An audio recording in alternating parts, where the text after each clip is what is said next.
I appreciate the support of everyone in our listening community, and I'm very thankful to be back. It is Thursday, August 17th, 2023, and we are coming to you live. How's everyone doing today? Good. Live. I got nothing, though. Whatever you guys. I'm so used to you guys. Yeah, we got it. We got it. I got to blow my nose. Do it. Backed up. I'm a little backed up. That's the sound to kick off the week. So can I just tell you that in normal tradition, nobody on this show lets anybody slide with anything. I heard you guys were late, even in St. Petersburg. Yeah. Yes, 100%. You texted. We have the text in the group. I was there. Was I not there when the show started? That only works on there. Mike was correct. No, Oh, I was like, it was. Mike's were not correct. No, they were not. Wow. Because I let the music run longer than I. Moosed it. You moosed it. I'd be on the bridge and I go, Moose, play the music again. Just keep it playing. I'll be right there. One of the days, Gallon looked at me. I said, I don't know. I'll call them when the open. Oh my God. She was going out of the studio, looking down the hallway. 6 miles away. And then I met Spanish at the door, and he gave me the death look. He was just like, ready to just. I will tell you, and that was that the day where he had a rough morning. Yeah. And so whenever Spanish came in, he had this did loud. I want to do his face, and I know this isn't great for radio, but just so you know, he came in like this. And I went, all right, I'm not even gonna break up with Krishna. Nah, it was we got into a big fight. Oh, I carried into the morning. Yeah. Is it? Immediately. Oh, you can immediately tell because we've all had that face. Yeah. When you get into a fight with your wife and then go be funny, clown. Yeah. You know what I mean? Worst is when you have 5 non-supportive a-holes Yeah. knowing what's up and just making it worse. Yeah. I didn't even realize how bad it was until I saw Gio's and Galvin's face when he was like, "Are you all right?" And I was like, "Oh, is it bad?" I could tell immediately. It wasn't like Joe's an idiot and we're late, or there was something that happened. A cop pulled us over. I could tell immediately it was girlfriend problem. Yeah. Can I pry? What were you fighting about? You gonna give him the full? Let me just say, can I give you my end of this first? I don't know your girlfriend very well, although every time I met her, there's everything about her I like, from her boobs to her face. She's very lovely. She's the sweetest girl, and I think you guys made a good couple. My advice to you was to get married. Like, I didn't think you were going to do much better. Just like I told Chubbs back in the day, and now Chubbs is happily married with a baby. Okay, but it seems to me that you guys are always fighting, and I don't know what you fight about. In the beginning, I know there were some jealousy issues. Look, I'm on the air every day talking about how all of us are married, and you're getting all the chicks, and it bothers me deep down inside. I wish that you would get in a massive accident. I'm honest about that. Literally. But then, I mean, that should have been the sign. When I picked up your phone and text your girlfriend when you weren't around, and I said, I think I'm thinking about trying gay stuff. And she wrote back to you, that is literally cheating. Like, if I said to my wife, if I just said, hey, I'm thinking about trying gay stuff, she'd be like, okay, well, then you have a life you need to, like, she'd be like, I'm out right away. That. Yeah. So this one was like, you're cheating. She always thinks you're cheating. Is that what you're still fighting about? No, this was not a fight because about I have to say, and I would push the line on this. I would try to get you in like a little bit of fun trouble, but this is the most whipped you've ever been. Yeah, I mean, I have not seen you talk to girls. I've seen you avoid situations. You clearly talks about marriage. Yeah. You clearly are mature about this relationship. I know. I'm very happy where I'm at. Sounds like it. In my 3 times. Let me say it slower. She does not hit me. She does not hit me. Gio, what do you say to his face all the time? What do you say to his face all the time whenever he's having the problems? This is your house. Oh, yeah. That is truly the worst part of this whole thing. He blamed me. He said it was my fault because he could hear What? my voice in his head when he was arguing with his girlfriend. I didn't say it was your fault, but I did say it is the worst thing in the world to be fighting with your significant other and to hear this schmooze voice in your head going, "This is it. Yep. This is your That's happily ever after." That's a right good here. warning. That's a good warning from a married guy. You're welcome. Yeah. This Thank is you. your happily ever after. Thank you. But she's stressed out about some things that's going on in her life. And she's I taking it was out on stressed out. Yeah. And she is a nervous cleaner or organizer, I guess. so- That's Here. good. Yeah. Yeah. But she organized in the middle of the night when we had work the next day, which kept me up. And then on top of that, she moved a lot of my stuff that is very habitual. I just wake up and routinely Right. grab it.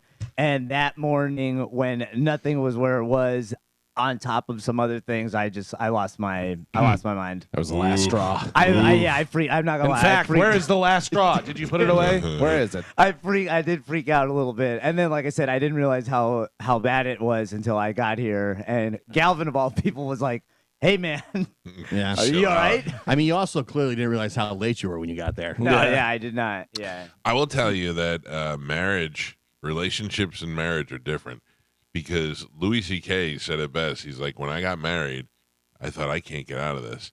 And then I had kids, and I was like, damn, I could have got out of this. And that is the truth. But kind of like when you have kids, you because you were just reminding me about being late with Moose, or I did when we were talking about that earlier. And those days when I had my first child, you can't be mean. You can't expect a mother to do everything. And I'm doing mornings, and I'm waking up at 2:00 in the morning to feed this kid, then going back to bed for an hour, and then waking up to come to work. It was hectic, man. It really was. But once you get past it, you're like, we did it. We got past it. That's how I feel like my relationship with my wife is. We are literally sitting in the white chairs watching Jeopardy, eating ice cream, family. You know what I mean? Like, we have a routine now, but you have to get there. Yeah. And the getting there is not easy, dude. it is not only is it not easy. You're on the right track, though. You're I not hope so. cheating on her early is the sign that you're not in a great relationship. And I think about what my dad often says. He says, "Listen, Put it right there in the back. yeah." But he's always like, As long as you can find a girl that'll. Allow a guy to do that to himself. Dude, no, no, that's not what he Oh. says. That's not what he says. He just always reminds me that she's 10 years younger than me, so a lot of things we don't That's see eye true. to eye on, and things that she finds really important, I do not, and it's just, They say, well, like when you're planning to marry somebody, if you have to work really hard to make the relationship work, then that's a good Yeah. sign. Hey, It does you seem see- Listen, that way. that is a good sign. Just know you're going to do that for the rest of your life. Yeah, that Yeah. is also what he says. He also reminds me all the time. It definitely doesn't get any easier the longer you're with somebody. These things Oh. that That's not. I feel like the last 5 years we've just been coasting and That's having a good good, yeah. time. Yeah. yeah, We're like Yeah, Well, last nice. 5 years. How long have you been married? 20. Yeah. Yeah. So Yeah, kids screw up your whole life. yeah. They screw up your whole life. But There's that- not been a plan in my life I've made that a kid hasn't affected. Right. So whenever you have kids that are younger, it's much more difficult because you're both having to take care of the kids and you're fighting more. Yeah. Whereas they get older, they take care of themselves, which frees you up, and then you go, "Oh yeah, this is Yeah. nice." Yeah. You want to go to dinner tonight? Who's going to watch the kids? You want to go on a vacation? What do we do with the kids? Bring the kids on vacation. Ugh, Yeah. like, it just ruins everything. why would anyone want kids? Yeah, yeah. Yeah. Look at me trying to steal a third. Yeah. My You're kids a being psycho. all teenagers now, it's like smooth sailing. Yeah, It's yeah. easy. Like kid that is 17 and fully operational on his own, great. driving his own car, doing his own thing. That's been pretty good. Other than the fact that he's still sucking money out of my bank account on a Yeah. daily He's basis. on the payroll. Yeah, he's definitely on the payroll, dude. He's got benefits and everything. He's got the best gig. But Juliana's simple and that's low maintenance. And like, you know what she wanted to do this weekend? She goes, she had a friend sleep over, and she's like, Dad. And I go, what? What possibly could this next sentence be to ruin my whole weekend? And she goes, will you take us to Five Below? And I go, the cheap stuff store? And she goes, yeah. I go, for what? And she goes, just to buy stuff. And I go, okay. Our bill at Five Below was $125. Oh. Yeah, but you left with 100 bags. No, but most of that was mine. I was like, ooh, back scratcher. Ooh, I could plug this into the car charger and it dances on my dashboard. I was just buying everything. A lot of that stuff is now Five Below either. No. Like they've changed the thing. It's Five Yeah. Below and more. But Yeah. So you think, oh, this is only $5. Great deal. Then you find it's like 15. I love when you go in the dollar store and something's $3, and I go, "Hey." Yeah. Well, if you look It at the ends with sign, $1. it says dollar or more Yep. on the Yep. sign. It says dollar and then it has a little tiny S. Yeah. Dollars store. I bought a Mariah Carey, a Whitney Houston. I got a bunch of Funko Pops Oh, yeah. for $5.95. I was like, well, this is great. the kids are like, "Can we go, Dad?" I go, "You settle down. You wanted to come. We're here now." Yeah, I like that store. Yeah, it's a fun place. It also Love it. doesn't look like on aisle 3 there's going to be a guy tapping a vein trying to like dollar store looks like there could just be drug addicts in there. Yeah. But Five Below is like the classy dollar store. And I gotta tell you, some of the best graphics in the game. Yeah. And they're $5. Yeah. It's the t-shirts are amazing. That's where I buy most of my t-shirts.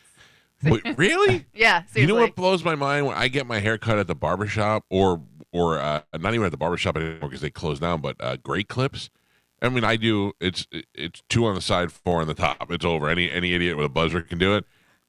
And I go to Great Clips, and while I'm in there, it depresses me to see women getting their hair done in there. Oh yeah. Like I feel like I want to go. Yeah. Hey, go to a beautician. Right. You know what I mean? Like go someplace where they're going to give you a glass of wine while they're cutting your hair. Unfortunately, those women that are getting their cut in there is usually 2 on the side, 4 on the top. Yeah, you're right.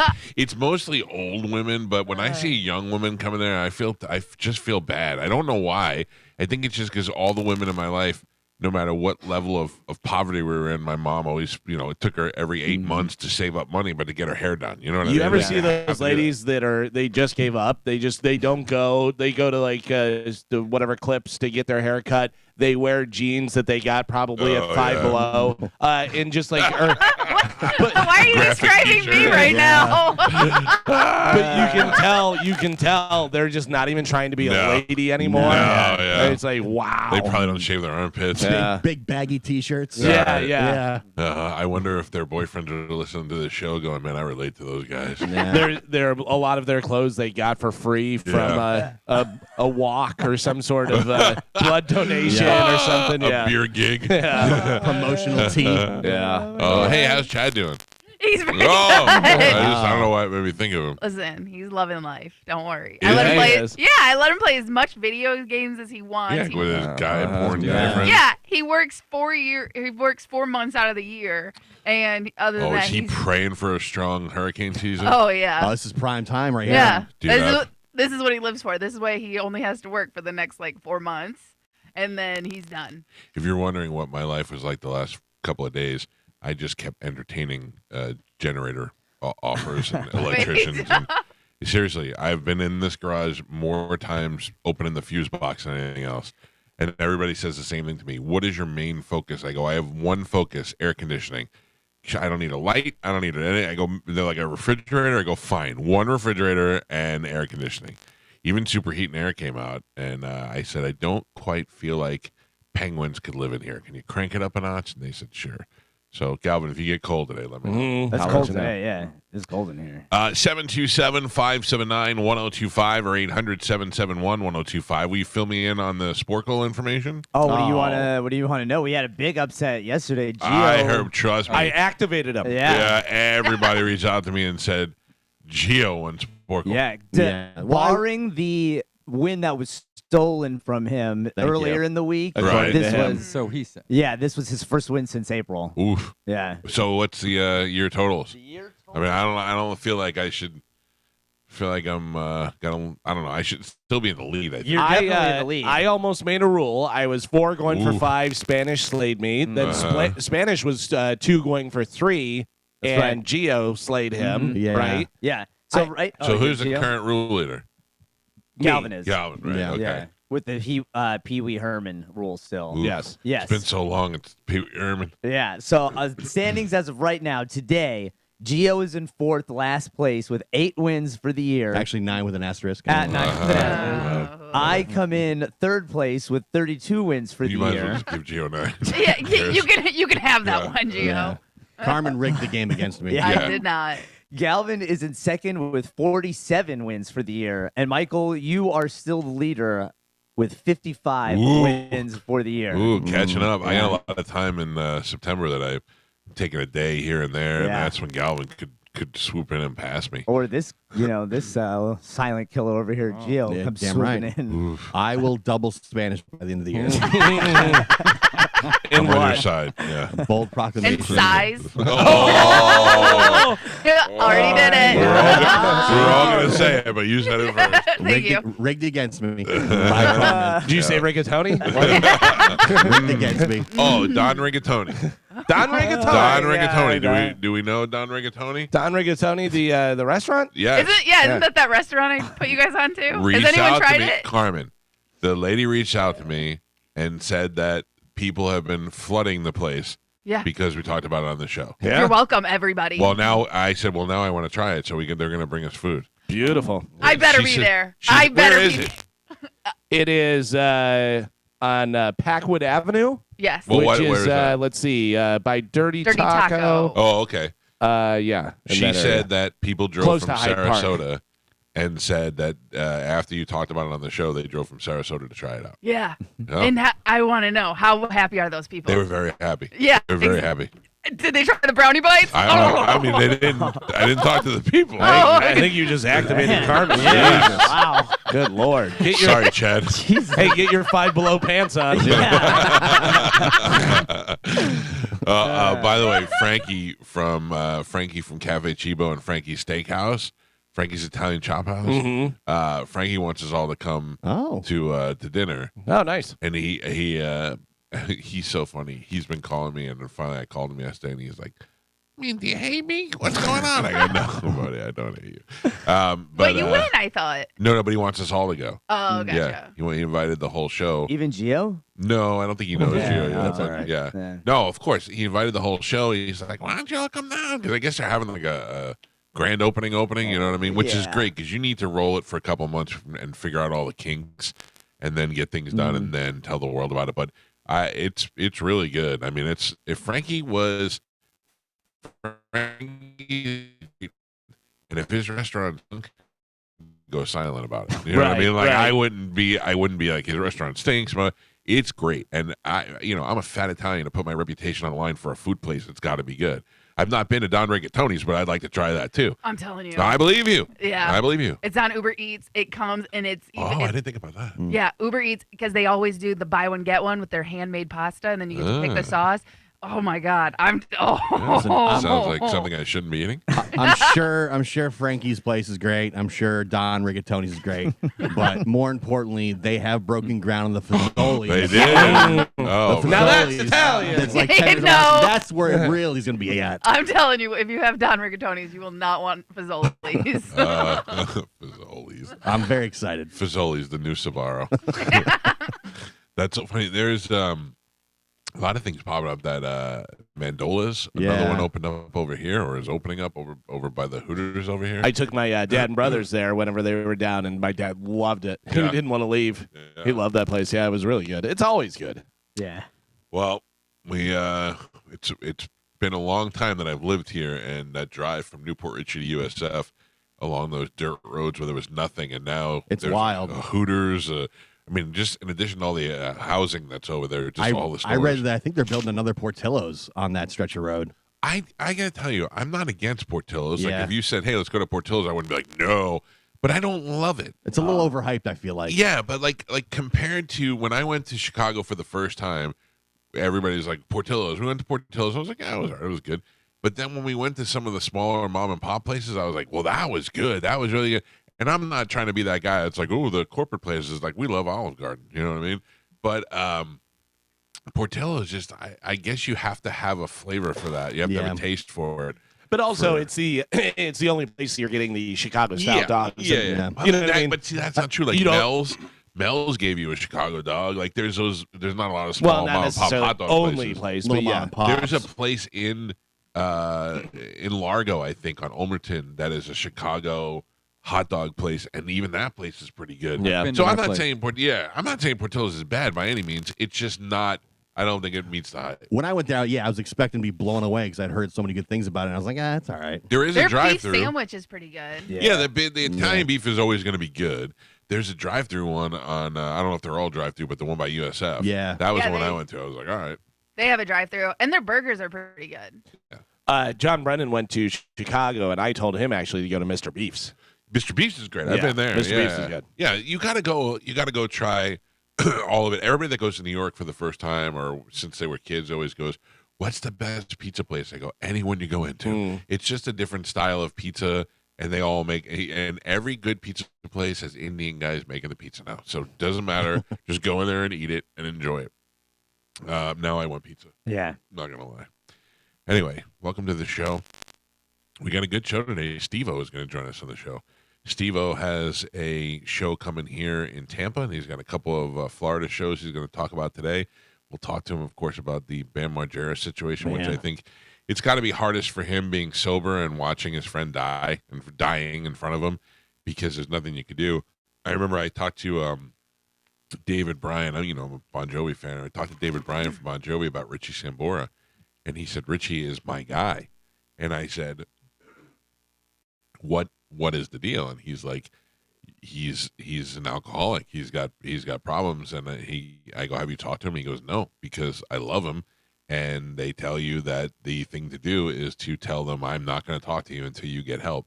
And he's like, so he wasn't talking to him. So that's got to be hard to do. And just to sit there and know if that's the right thing to do, but also to just watch your friend deteriorate. It's got to be pretty rough. Yeah. Plus, it seemed like he had him kind of clean for a little stretch there because he took him out on tour and stuff, and then just to fall right back into it. Can I tell you something that I know, Galvin, you're not going to agree with, but please hear me out. Dr. Phil is a great show. If Dr. Phil is trying to get you to lose weight or something, he's annoying and he's fat and he's telling you to lose weight. But I watched an episode where a girl in her 30s accused her mother of molesting her not infant, but toddler child, and then realized through hypnotherapy that she and her sister were also molested and that the mother was a serial molester. Then the mother was on, and the immediate 2 seconds you look at the mother, you go, no way. There's just no way. And Dr. Phil started talking to this girl, and she got Sampaku eyes, and you realize that girl was nuts. Then she went into the fact that she went on a mushroom retreat and opened up her spirituality and saw all these things, and you're like, ooh. The poor mother was getting dragged, over the coals. She's like, I was watching your stupid kid because you had to go to school because you didn't have a job, and now she gets blamed for being and I was like, this is my third episode of Dr. Phil, and I've enjoyed all three of them in a row, and I feel like Dr. Phil's got he's getting a bad rap. No, I think the thing with Dr. Phil is he's I don't know, there's something about him that you're just like, shut up, dummy, with the Southern draw and all that stuff. But I will tell you, the show sucks you in. The show sucks you in and keeps you because, like you said a million times, you go, what is this idiot talking about? Yeah. And then you realize you're on your third show. Yeah. So Amanda goes, I went and I watched and I go, come on, Dr. Phil. And then like 20 minutes later, I go, can you make this louder? Because that woman talks and she just started laughing at me. I go, what do you want? I got sucked in. But the one that I will not give into is Judge Judy. I wish bad things on Judge Judy. She's such a mean, ugly human being. She does no good. I like the way she cuts through the BS sometimes, but she goes out of her way to be specifically mean to people who don't deserve it sometimes. I don't like her. Whatever happened to Judge Joe Brown? I think he's still there. Is he? Yeah, that was pretty good. You got Judge Steve Harvey now. Yeah. Oh, yeah. Yeah, because he's qualified. Yeah. Steve Harvey's so funny, though. They should let him do everything. Yeah. I mean, I have not seen one thing where I went, I don't like Steve Harvey. I mean, he's good at everything, except his radio show. Don't listen to it. I don't even know if it's on. Wait. But there's no morning show that you should be listening to besides this one. Omelet Station. He did have an omelet station. Yeah. We got that. You don't get an omelet station if you're not good. We got that one one day. Gio brought me Starbucks, so I'm pretty good. You're welcome. That's it. Thank you. You know what's so funny is I was in the middle of a contract thing, and I was like, I want an omelet station in my thing. And then one day, kind of as a joke, they brought in an omelet station, and I realized I don't even like omelets. Yeah. I really you don't like eggs. eggs. I don't like omelets. I don't know what it is. I remember John Brennan made my omelet. It was not that great. Really? Yeah, it wasn't that I good. don't Sorry. like John Brennan hand on my omelet. Yeah. I remember I think I was still negotiating my contract at the time, and so I just looked down there and just gave him the dead stare, and I just went, you're not getting me with omelets. It's going to take more than that. Yeah. So you're going to crack a few more eggs for me there, buddy.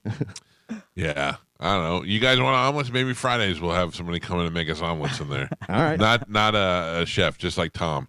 That sounds good. Yeah, you guys want sausage? Carmen Tom came over with my future daughter the other day. Yeah. He fixed my my sprinklers, and while he was there, I was inside with my future daughter, which if you ask her what her name is, she says Giovanna Mike Calta.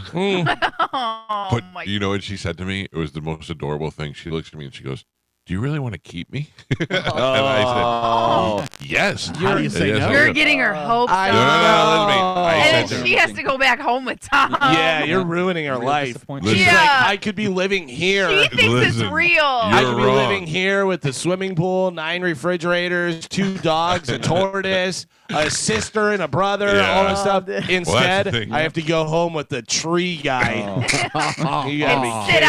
outside. Yeah, go sit on another person's porch You're not while going to he believe lips this. around and cuts their tree leaves.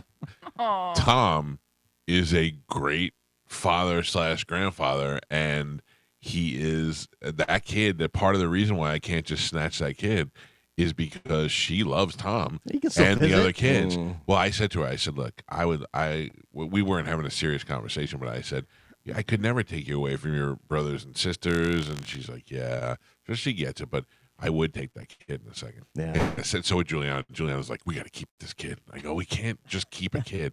somebody wrote on Instagram. They're like, "Have you been out kidnapping Tom's kid?" And I go, "Oh no, I put a picture of it. Miggs gave me a chair. It's a big metal Papazon chair, and he tied a bunch of Beanie Babies. I don't know what they're called. They're not Beanie Babies, but they're I don't know, whatever they are that the kids are collecting, for the cushion of the chair. And it was really cool. And he gave it to my daughter. And then when my daughter outgrew it, we gave it to Giovanna, and I put a picture up on the Instagram, and somebody said, "Is that the kid you stole from Tom?" And I said, "Listen, stole is not the word. Yeah. I didn't. That is the word. I just let the kid visit. Of her own free will. Oh my god. You can visit here forever.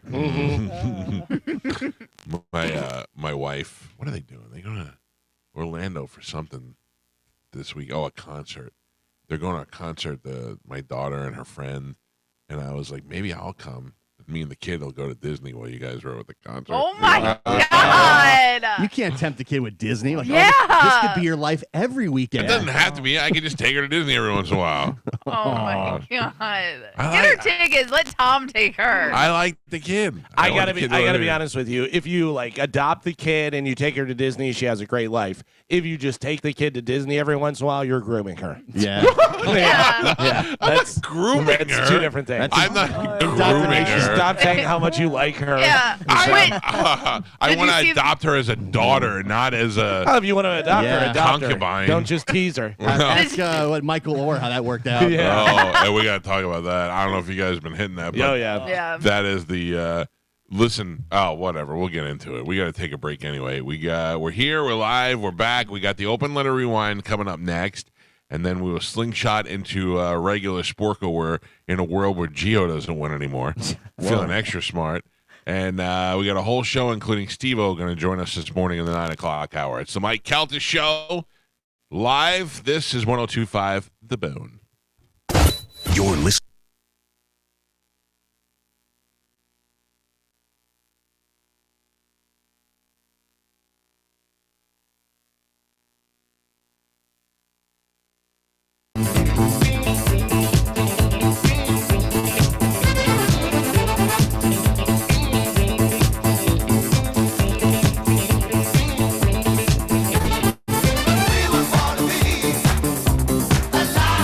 $6.49 of the Mike Calta Show. It's 102.5 The Bone. That's right. It's like Studio 54 in here right now.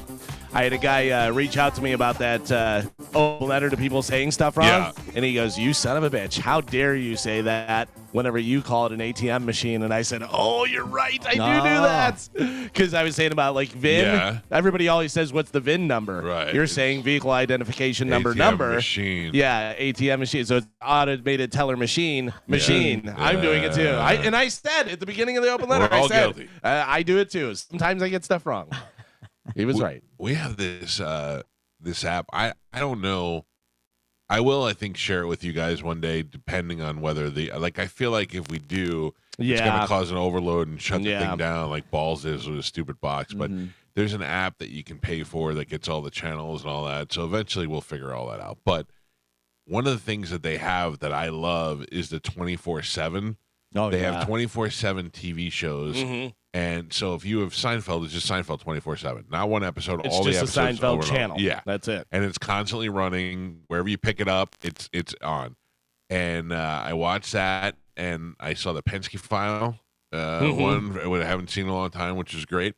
Then I discovered, and I don't know if I've shared this on the show, but one of my favorite television shows of all time is the great Western show Bonanza, featuring Lauren Green, Michael Landon, Pernell Roberts, Dan Blocker. It is about a man and his 3 sons and their little Chinese house cook that live on a big ranch called the Ponderosa.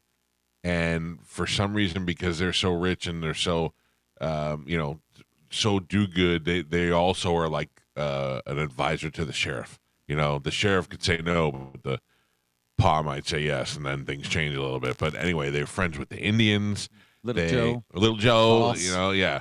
So I love Bonanza, and I discovered this thing as a 24/7 Bonanza channel. And I have watched so much Bonanza, and I am so happy about it. And I am trying so hard to get my wife or my daughter or one of them to get into it, and nothing. But No. Tough sell. Way too old. Not listen in to this. HD. Listen, yeah, Carmen. My daughter said, "This looks like it's from like the 1900s." I go, "Oh, it is from the 1900s." But the story of the show is it's Lauren Green is the father, and he has 3 sons. I'm already bored. Whoa.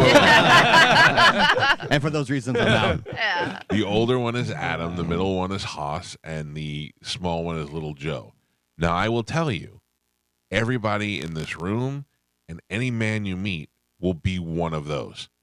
You're either an Adam, Spanish, or a Little Joe. Okay, thank you. I don't know. You're a Little Joe. Joe isn't Joe?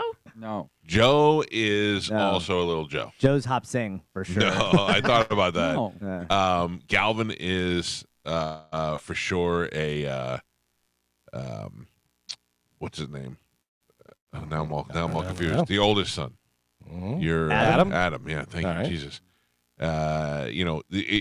Everybody that you meet, I'm a hoss all day long. I'm a hoss with a little paw tendency. You know what I mean?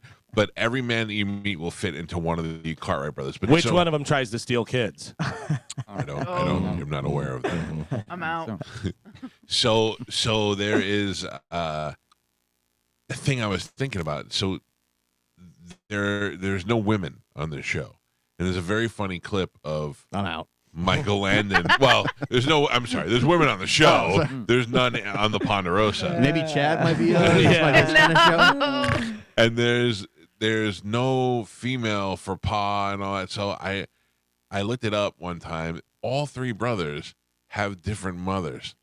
How is that possible that they're all in the same age range and they all have different mothers? Like, was Pa just Dad be banging. Dad be banging and Yeah, but- stealing the kids and then killing the mother? No. Yeah. Women used to die a lot in childbirth back Yeah. then. Well, only Right? one Because they'd bleed out. one Jesus. of the Cartwright boys' mother died in childbirth. Okay. The other one fell off a horse, Hmm. and then the other one got shot by an engine. Now, are you Dangerous saying fell off a horse? Are you putting that quotation? Look, because there's Fell no off a way horse. he got 3 sons, which is what he wanted, and all 3 wives died Right. conveniently. We got to investigate this Cartwright Yeah. fella. Like I was saying, it was a good thing there's no DNA testing, because Ben Cartwright would be in jail. Well, remember, I did the open letter to the Old Yes, West. yes. Where you just claim land and you kill your wife. Yeah. Because You you're don't like her anymore, Yeah, you kill her, yeah, and they'd be wife like, is I don't know, killed. she Yeah. disappeared. Perfect.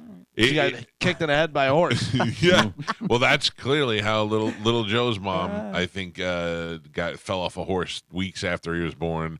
Haas's mom died in childbirth because he was so big, and then, or I think it's little Joe's mom got shot by an arrow. But anyway, you better watch out for the for Ben like that. Cartwright. That's all I'm saying. Yeah. All right, we got some stuff to give away to you folks. What is that stuff, Carmen? I'm out of the loop. I don't even know. So we have given away a lot of tickets this week. Okay. So right now we have tickets for Ghost and the 1975. All right, let's do it right now. A little bit of Sporkle. Here we go. Galvin, Yeah. what line are you playing? I'm going to win today for line 14. Line 14. Good morning. Who is this? Zach. Sorry, Black? That doesn't seem like a hard. Zach. Zach. Okay. Zach with a Z. Sorry. Hold on, Zach. Black would be a hard Yeah, name. to I have. heard black. Spanish. Line 3, please. Good morning. Who's this? Joel. All right, Joel, please hold on. Gio? Line 12. Line 12. Miss you, Tom. Good morning. Who is this? Good morning. This is David, and welcome to be back, Mike. Thank you, brother. David Gio is playing for you. Please hold on, and I will take line. G already won his one for this quarter, so. Good luck, sir. Good morning. Who's this? Jerry. I'm playing for you, Jerry, and I'm feeling extra smart today. So, Carmen is the keeper of Sporkle. Pap is your judge and scorekeeper. Carmen, what are we playing today? All right, today we're going to play Missing O acronyms. Can you pick the O words to complete these acronyms? Okay. All right. Yep, there you go. Okay, your first one. OCD. Obsessive. Mike. Oh, okay. I get it now. You got Oh, the everyone? O word. Okay. AJOG. American Journal Of. of Oh. and Gynecology.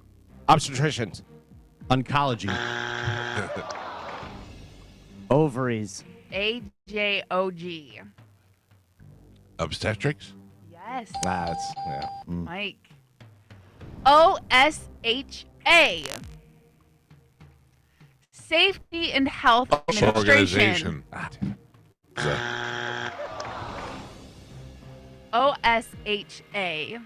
Blank Safety and Health Administration. Oh. Occupation. No. There you go. Good way to finish it, Gio. All right. Oh. BO. Odor. Spanish. HBO. Office. Not. Office is correct. Joe. I didn't say it. you did. Yeah, Okay, no, I then said Mike. I said Oxfus or something. I went. Yeah. Mike There- gets a point. Thank There you go. Integrity. Uh-huh. Thank you. Recognized. MCPON. Master Chief Petty of Officer. the Navy. Galvin. OT. Over. Testament. Oh. I answered. Oh, everyone yeah. answered? Oh. Old is what I that's was okay. looking for. No point. No point. Would have accepted Joe as well. Nope. Needs to be an O word. IOC. International Committee. Olympic. Oh, sorry, Mike. Yes, correct. OLTL. Life to Live. 1. Mike. MMORPG. Massively multiplayer role-playing Online. game. Online. Spanish. MO. Operandi. Yes. Mike. Huh? DOS. Disk System. Operating. Spanish. And Pap, we are halfway there. Oh, DOS. Yeah. Galvin and Gio both have 1 point. Spanish has 3, and Michael is your leader by 3. He has 6 Whoa. points. Or yeah, he has 6 points. Oh, wait a minute. I don't know about this. Oh, that's correct. Is everyone keeping their own score? Yes, but I'm not keeping Mike's score. Yeah. I Or had Gio I'm score. right. I have I'm six. right.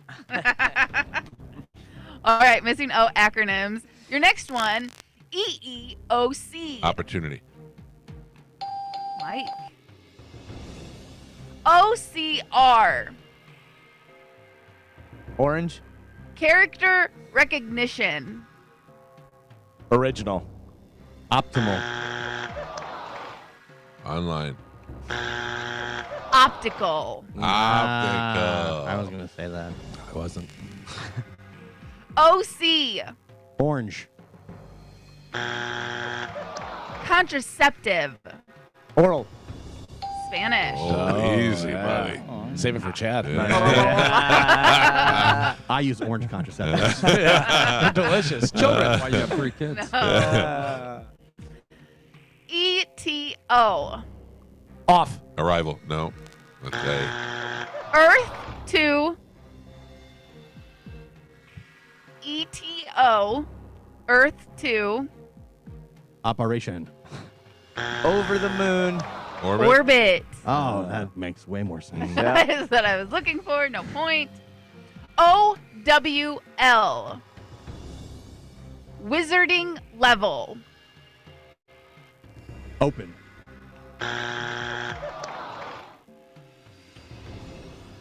OWL. Wizarding level. Blank Only. wizarding level. Optimal. I don't know. Ordinary wizarding level. That's the test that they take. That's in Joe as Potter. well. MOAB. Of. Massive air blast. Ongoing. Ordinance. Spanish. Oh. I thought it was mother of all bombs. Me too. Yeah. OLED. Light emitting Optical. diode. Oh, I know this. OLED. Organic is what I was looking for. GMO. Genetically modified. Organism. Geo.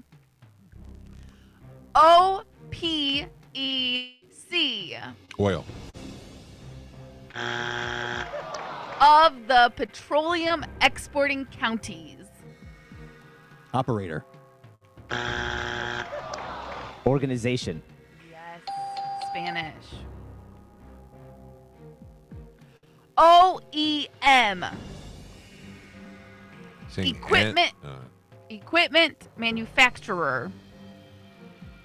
Original. Spanish. Oh man. OEM glass.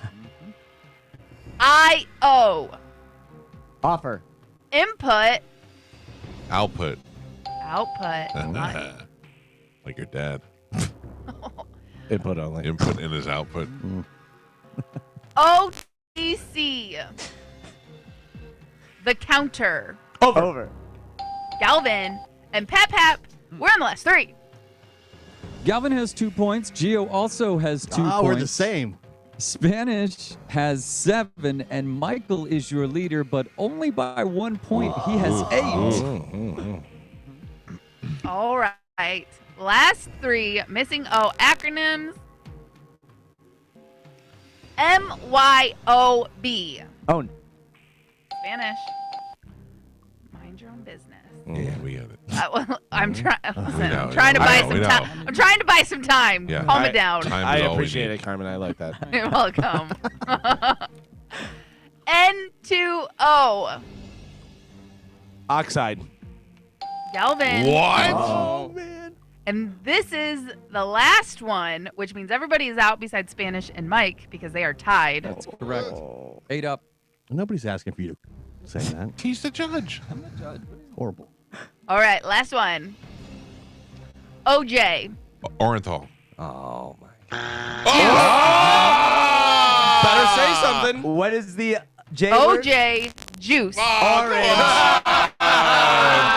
Yeah. You went the much more difficult Orenthal. Yeah. Gio would have got that one. Yeah, that's right.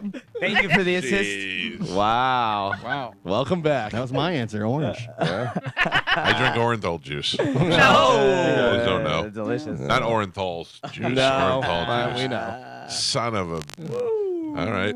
Your final score, Gio had 2 points only. Galvin had 3. Just like me. Michael had 3. 8. And Spanish is your victorious champion. He won with 9. Congratulations,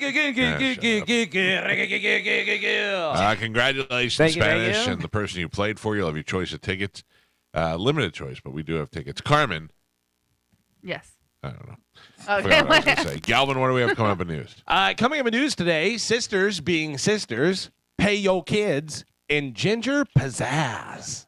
I was going to say, Carmen, maybe we could offer them Calta Comedy Circus tickets, but I don't know that necessarily that there's any left. Yeah, and I don't also, know. I didn't want Jerry to get them.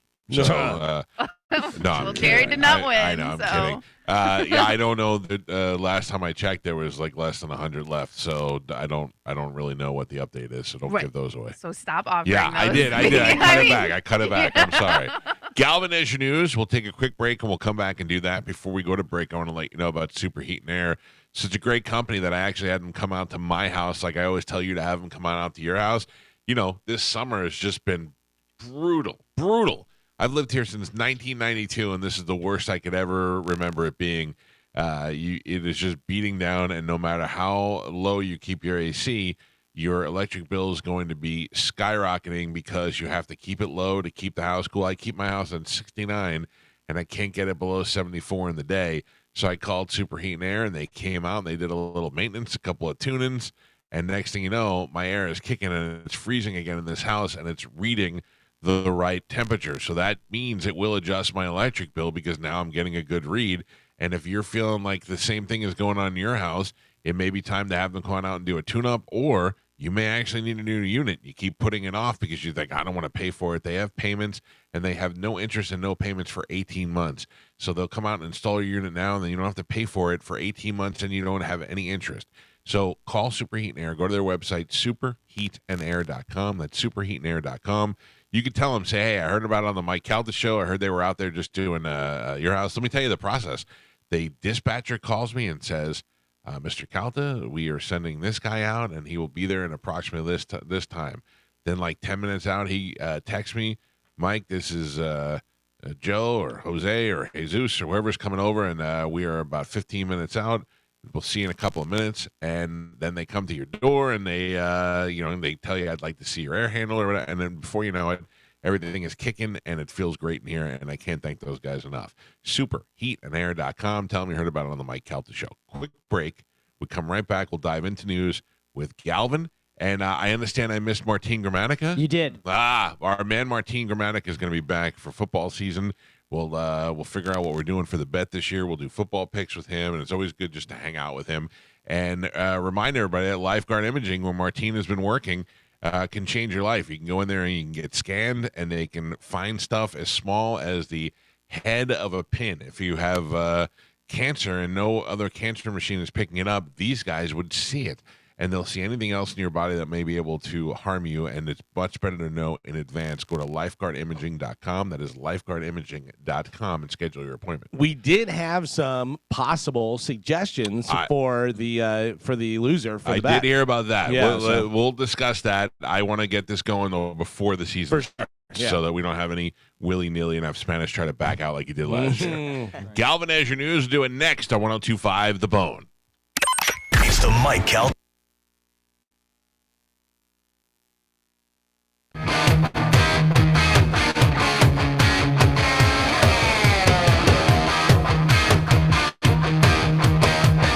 $7:19 on the Mike Calta show. It's 102.5 The Bone. Stevo is going to join us in the 9 o'clock hour.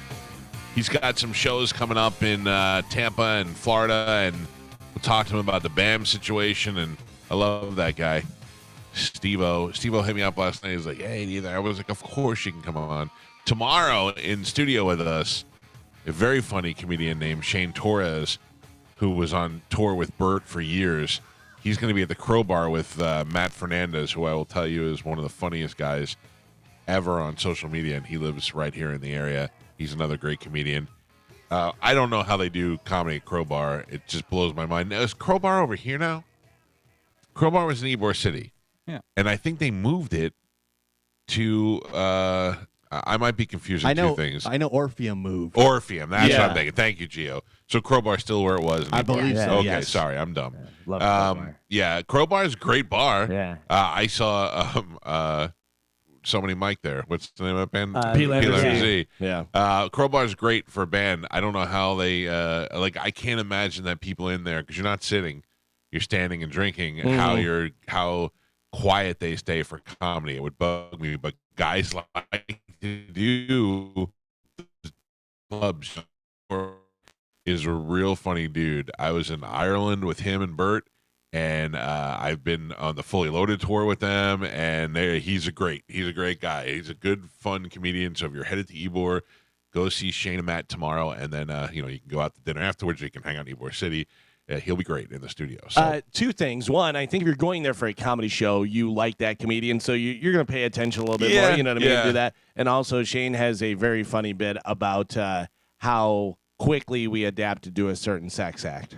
There's a funny bit that he has about that. I don't normally like to have comedians do bits, like do part of their act when they come in here. But I also want to talk to him about his Guy Fieri bit, which is one of the funniest goddamn things to me, about how we just crap on Guy Fieri because he's got dumb hair, but the guy has done so many good things, you know. So he'll be here with us tomorrow. What else? We got the Calta Comedy Circus, which is happening on September 2nd, and I have no lie, less than 100 tickets left. So they actually asked me how many tickets I need because they're running out of tickets. So they were like, we got to put some aside for you because we're running out of them. So if you want to go, tickets are available. The cheap seats are really cheap, and you can go to theboneonline.com and get all the information. It features 3 great comedians who you've heard on the show before: Josh Sneed, Mike Cannon, who went on the Calta cruise with us. And Josh Sneed is a great guy who I've been trying to bring in for a show, but our schedules just never matched. And finally, we got him on this one. And Ian Bagg, who is easily one of the funniest guys you will ever meet in your life. He can go out there and just look at you and be funny. He doesn't have to have an act. He's great. So they'll all be here, and they'll all be performing at the Capitol Theater. Get your tickets before it is completely sold out. Are you still using your CPAP machine? No. You gotta get on it. I'm telling you. I thought it was great. You said the first night. It was, but it's been uncomfortable for me, and I've been sleeping better, just normally. But yeah, I know I do. I do, because otherwise my insurance is gonna be like, hey, we're not paying for it. Yeah, I saw a commercial for Inspire. That's the one where they implant something in you. No. I'm not against that if it works, because here's the thing, Galvin, you can't wear your CPAP machine everywhere. So, like, if you're on the my thing, most of it is snoring. So if I'm on the airplane or something, I don't want to be the guy in the corner, So if there's the implant thing, that would be kind of cool. Or Bobby uses a mouthpiece, but that doesn't work for me. I tried it and it just doesn't work. But I love my machine. I do. I mean, I put it on, and the next thing you know, my alarm's going off, and that never used to happen. I'd get up 4 or 5 times to pee and do all the other stuff. But now that Bobby is skinny Bobby, is he still snoring? Because you know what? I don't know. I don't even know if he wears the machine anymore. Like, overweight is what kind of causes that. Yeah. I don't know, man. I don't know, but I'm telling you, him and there's 2 other people that are famous that you guys know that had the surgery done that I don't want to say. I don't want to like speak out of line because I didn't have, but they look phenomenal, and I'm like, I gotta get on this program. I'm telling you right now. You gotta go to Mexico to do it. No, Okay. I have insurance. Moose had to go to Mexico. I have insurance. Oh my god. No, so Moose did it, and Moose looks unbelievable. Moose looked like a fat lesbian before. No, worse. Moose now looked like he's a skinny fat lesbian, old lady lesbian. Damn it! Yeah, but honestly, Moose's daughter is really pretty, and she looks just like Moose. And now that Moose has lost so much weight, you can see where it comes from now. You know what I mean? He's a pretty lady now. He's a pretty lady, yeah. So, and then the other 2 guys I know look great too. One's a famous singer. Yeah, I'll tell you guys off the air. Wow. I know. I know you know. They used to be fat. Meatloaf. No. No. It's funny. I actually saw a thing that most pretty girls look like their dad. And then they were like showing like side by sides. And it's true. A lot of girls that are like pretty usually look like their dad. I worry about my daughter because she's 100% me. She's already got mini butthole eyes. I look at her and I go, you really got the short end of the stick. Your mother's gorgeous. Your brother looks exactly like your mother, and you got to look like me. Now, don't get me wrong. She's beautiful, but I just worry when she gets older. Butthole eyes? What, she got mini butthole eyes? No. I was going to say baby butthole eyes, but then I don't want Galvin jumping all over me again. Is there anything you can do to like Help counteract it or something? Now she's young. So Some eye cream. I don't know. The way the tides are changing, though, thanks to Pete Davidson, it actually works out really well Yeah. for you. So Yeah. you never know. If her and Pete Davidson had a baby, it would look like Steve Buscemi. That would be awful. I want to tell you what she said to me yesterday, but I can't. The curse is the best part, and I can't say it. I'll tell you, but it won't be as funny. You know the song Galvin that I've been torturing my brother with for 50 years. School, fire on the bus. when we were little, they had a fire drill on the school bus just so you'd know how to get off. And my brother was in first grade, and he was freaking out that there was going to be a fire on the bus. Like, why else would they teach us how to get off the bus if there wasn't a... So he was like crying about it. And whenever my mother would leave the room, I'd go, school, school, school, fire on the bus. And I would torture him, still sing it to him to this day. I have a series of songs. I could release an album of songs I've tortured my brother with. And yesterday I was driving my daughter to school, which I never really get the opportunity to do. I could pick her up, but I was driving her to school with my wife, and she's in the back seat, and she said, "Oh, we have a fire drill today." And I said, "Well, that's not a big deal." And she goes, "Yeah, but it's so hot outside." I go, "Oh, that's true." And I said, if you see the kids on the bus, sing school, school, school, fire on the bus to them and get them all fired up. Get them all fired up. Yeah. She goes, "It doesn't work that way anymore." I go, "Why?" And she goes, "Because if there's a fire at the front door, you just go out the back emergency door." And I go, "Well, what if there's a fire at the front and the back door?" And she goes, "Then they have the windows on the sides, they pop out." And I go, "What if the windows are completely engulfed in flames?" And she goes, "Well, then you're effed." But she said the word, and Amanda was like, "Juliana," and she's like, "It's true. If the windows are on fire, everybody's dying." I was like, By the way, most normal parents would be like, "Don't worry, there's not going to be a fire." What if it's engulfed in fire?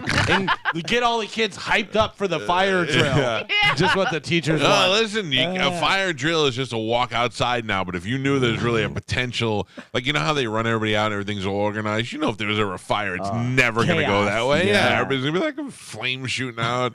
So you need to prepare your kids. Stop, drop, and roll. Right. That's the thing you do. Or you also, let's be honest, okay? I know nobody wants to hear this, but you need to learn how to push the slower kids down so you can get past them. Probably, Oh my God. Carmen, you say, listen, I'm not even trying to be like shocking guy. I'm just telling you, everybody's like, "Oh no, yeah, how we leave in a single file line and follow the lady out to the corner, then make a left and stand in the back end of the schoolyard." If there's a real fire and you could feel the heat, they're just going to be pushing each other out of the way to get out of there. But that's why they teach you not to do that, because that causes more chaos and a traffic jam. So less people get out. Talk to the people in Rhode Island about the Great White Show. They all got jammed in the doorway. Right. So stay single file, and then more people will survive. But I'm saying it never happens that way. I'm just telling you that you're right, but it never happens that way. Everybody jams into the door. But that's because we get older and we get selfish. But that's why you need to learn how to be more selfish than the next person. Oh my God. No, seriously. The best thing to do. Jump out the window. Yeah. Go the opposite of the crowd. The crowd all runs to the door. You got to find a back door somewhere. Yeah, my classroom is on the 5th floor. Jump out the window. Yeah. I'm pretty sure they can that make it. You'll survive that more than a fire. That is true. I'll find the weak spot in the wall where you can just bust through the wall. Like Kool-Aid Man? Yeah.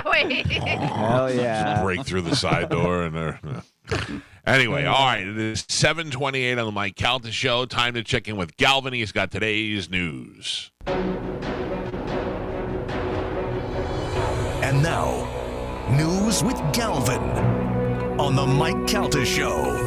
I didn't get back to Beyonce until like 1 o'clock in the morning. Oh man, that was a great show though. It was good. When I saw you wearing that see-through net with the cowboy hat, I was like, this guy's really going out. Really going out. Single lady. Good to see you guys in the Beehive. Yeah. Did anyone go? No. I mean, I don't get me wrong. I love Beyonce. Did your wife go or something? No, I figured like she would have gone. She went once.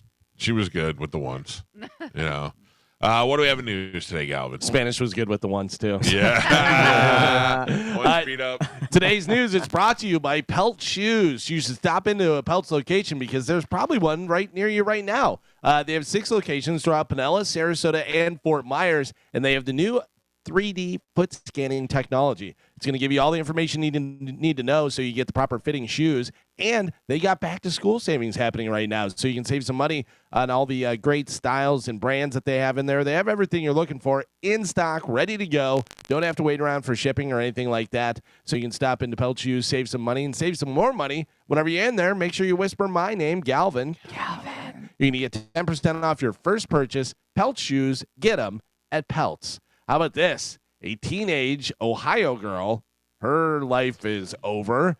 She was convicted of murder on Monday and accused of intentionally killing her boyfriend and his friend by crashing her car into a brick building going 100 miles per hour. Was she trying to kill herself too? I don't know, but they were Or in the she car. whip it Dukes Hazzard style at the end? Or she put her seatbelt on, Yeah. also put in a mouthpiece, neck brace. Mackenzie Shrilla, who is 19 years old, was found guilty in a bench trial on 12 counts, 4 of murder, 4 of felonious assault, 2 of aggravated vehicular homicide, 1 of drug possession, and 1 of possessing criminal tools. Criminal tools? Yeah, Shrilla broke down in tears as the judge said at the verdict, reading Monday, quote, "This was not reckless driving. This was murder." I wonder why. I wonder So what she must have said something to somebody or had like a note. Texting or something maybe, or did something like that. She was screaming, "I'm gonna kill these bitches!" out the window. 19 years old. 19 years old. Your life is over. Yeah. You're in. I mean, she was guilty on 12 counts. Jeez. 4 for murder. Yeah. Well, there's got to be a lot more to that, but that's pretty insane. Terrible. That's the terrible. way to do it, man. Gio has a dog. I have 2 dogs. You have 2 dogs. You guys have a cat. Yeah, we stole a cat. Carmen has 2 dogs. Well, Tampa Bay area is a great place for adventuring around with your dogs and doing stuff, but it's also pretty expensive. Analysis by Forbes Advisor revealed that Tampa and St. Pete rank among the most expensive cities to own a dog. I know St. Pete was ranked as one of the best places to have a dog before, but this is a different study. The study looked into several economic factors in 78 major cities, including the percentage of household income required to cover boarding fees, vet fees, pet insurance, premiums, doggy daycare, all that type of stuff. Tampa and St. Pete were ranked 19th and 12th, respectively. And Tampa pet parents spend about $1,425 on vet care, insurance, and boarding, while those in St. Pete pay about $1,494 on average. Pet insurance is a good idea, by the way. If you have pets, pet insurance is a good idea. Because you're really faced with a bad decision when you go and you're like, my dog doesn't seem like it feels good. And they're like, yeah, your dog has a tumor in its stomach, but we can save it for $18,000. And then what do you say? Well, I don't want the dog anymore. Like, how do you handle Right, that? but also, even if you're going to the vet a couple times a year, for whatever situations and stuff, I mean, it's, a few $100s every time you go. So pet insurance is, not a bad idea. It's rough when you have to deal with that because I love my stupid dogs. And I used to be like, dog dies, you buy a new dog. You get, you're sad for a couple of days, but then you got a new dog. But I get it now. I get it now. Now I have 2 dogs, so I get it. Every once in a while, just for my insurance for my car, I'll smash it up on the curb and stuff just to use the insurance. You want to use it? I'm paying for it. Medical insurance. Every once I just jump off the roof. Yeah, smart. Smart. I'm like, my annual trip to the emergency room. I got to tell you, I hit a pothole this morning. Nothing shocks you more than a pothole in the rain, right up the because spine. it was covered in it was water in there and stuff. And I went, I gotta, and I go, and you just scream. You're like, why? Who had the hole? Oh, makes me mad. How about this? Google is trying to create an AI life coach. You see life coaches. Is it bad to have an AI one? Because some life coaches are driving a Toyota Tercel from 1989, and you're like, you're a life coach? How are you? So 2 people involved say the goal is to give solid answers to, quote, intimate questions about challenges in people's lives. One of the examples they gave was you need a third-party voice sometimes. Well, one of the examples they gave was they said that they had just had guests at their wedding. They were getting married, but their wedding was a destination wedding that they didn't want to have to pay for and stuff. So how do you tell them no? They just went to your wedding, and now they're inviting you to their wedding. And you're like, yeah, thanks for coming to ours, but if I got married again, okay, if men and I got divorced and I got remarried, and I said, hey, guys, we're getting married in Greece, I can't expect all of you to pay $10,000 to go to my wedding and then give me a gift on top of that. Right, that's insane. But what if these people had to travel? What if they were the couple got married in Florida, but these friends are from Texas? Technically, that would be a destination wedding for them because they had to do all that traveling. Yeah. Let's say they're all in Florida. They all live in Tampa. You came to their wedding in Tampa. You live in Tampa, and then they're like, we're getting married in, like Mike said, Greece or wherever. Yeah, but that's the problem is theirs is a destination wedding, but they just came to yours, even though yours wasn't a destination wedding. Do you say I can't because you're getting? I can't afford it. Yeah. I just paid for we just paid for our wedding. We don't have money for a destination at this time. And they, I mean, we really I would didn't have to understand that from anybody who told me that. Yeah. Right. If I Because they chose to didn't get have to married travel. somewhere that's expensive and you have to travel, I mean, just flights alone right now are ridiculous. So If you have it at your house, we'll come, but Yeah. we can't, go over to Greece. I love a destination wedding. I've never been invited to one, but I would love it. Like Yeah. I mean, I like if was. Spanish You was would. like It we're was getting great. married in Bali, I'd be like, Yeah. oh, I'm 100% in. Dude. Barely gonna go to his now if he has. Oh, I don't one. really care about his wedding. I just Yeah. want to be like have an excuse to travel, you Yeah. know? Oh, I don't want to go to St. Pete. What if, what if it's somewhere where you don't want to go though? Yeah, then I'm out. Yeah. But Yeah. I have no problem telling you I'm out. Carmen, if you were like, Chad has family in Cleveland and we're getting married there, I'd be like, It's right. just I mean, better it's than you. like Maryland. It's you, so I'd probably go, but I would be really pissed. I'd be talking behind your back the entire time. Yeah, no, Jesus listen. Christ, Cleveland. He's from like Maryland is where most of his family lives. My family's in Michigan. If we do a wedding, Oh, worse, Michigan. I don't want to go there. that's what I'm saying. If him and I ever did a wedding, which no plans, it would either be in Florida or like destination. Lord knows what your father would do if trying to get my wife trapped in his basement. Wait, no. My good friend Tim Allen told me Michigan has more coastline than any other state. Oh, Yeah, yeah. like that. Your Thank you, friend. And then he said, That was Scooby Doo. no, Tim Allen does Tim that Allen too. did that. Tim Down did. Didn't he? No, that's No, Arsenio but Hall. he would do whenever like his wife said something, he'd get caught doing something. He'd go, Ugh. That's such a weird thing. I know it really People is. like They that. loved Yeah. it. Listen, Home Improvement was a great show. No, It was. wasn't. No, It it was. was. It was. Yeah, Great good show. I didn't really watch It was a good Grew at up the on it. time. It Yeah. was a good Yeah. show. Good. If you watch it now, you'd be like, ugh. Like I like Tim Allen. I I think gotta tell he's you, funny. that Last Man Standing. Remember Yeah. that? Like I think That's got still Still on. but it got canceled and then they brought it back because Yeah. so many Yeah. people liked it. But if you watch it, I mean, it's so obvious, and it's like, I'm the man, and I live with all these ladies. Well, that's the and whole I'm point of it. I It's supposed to know, be, but it's so. But they say that so it got canceled because, and then they started saying it was because of the political culture, Yeah, the yeah. political nature of it. So they moved it to a different channel.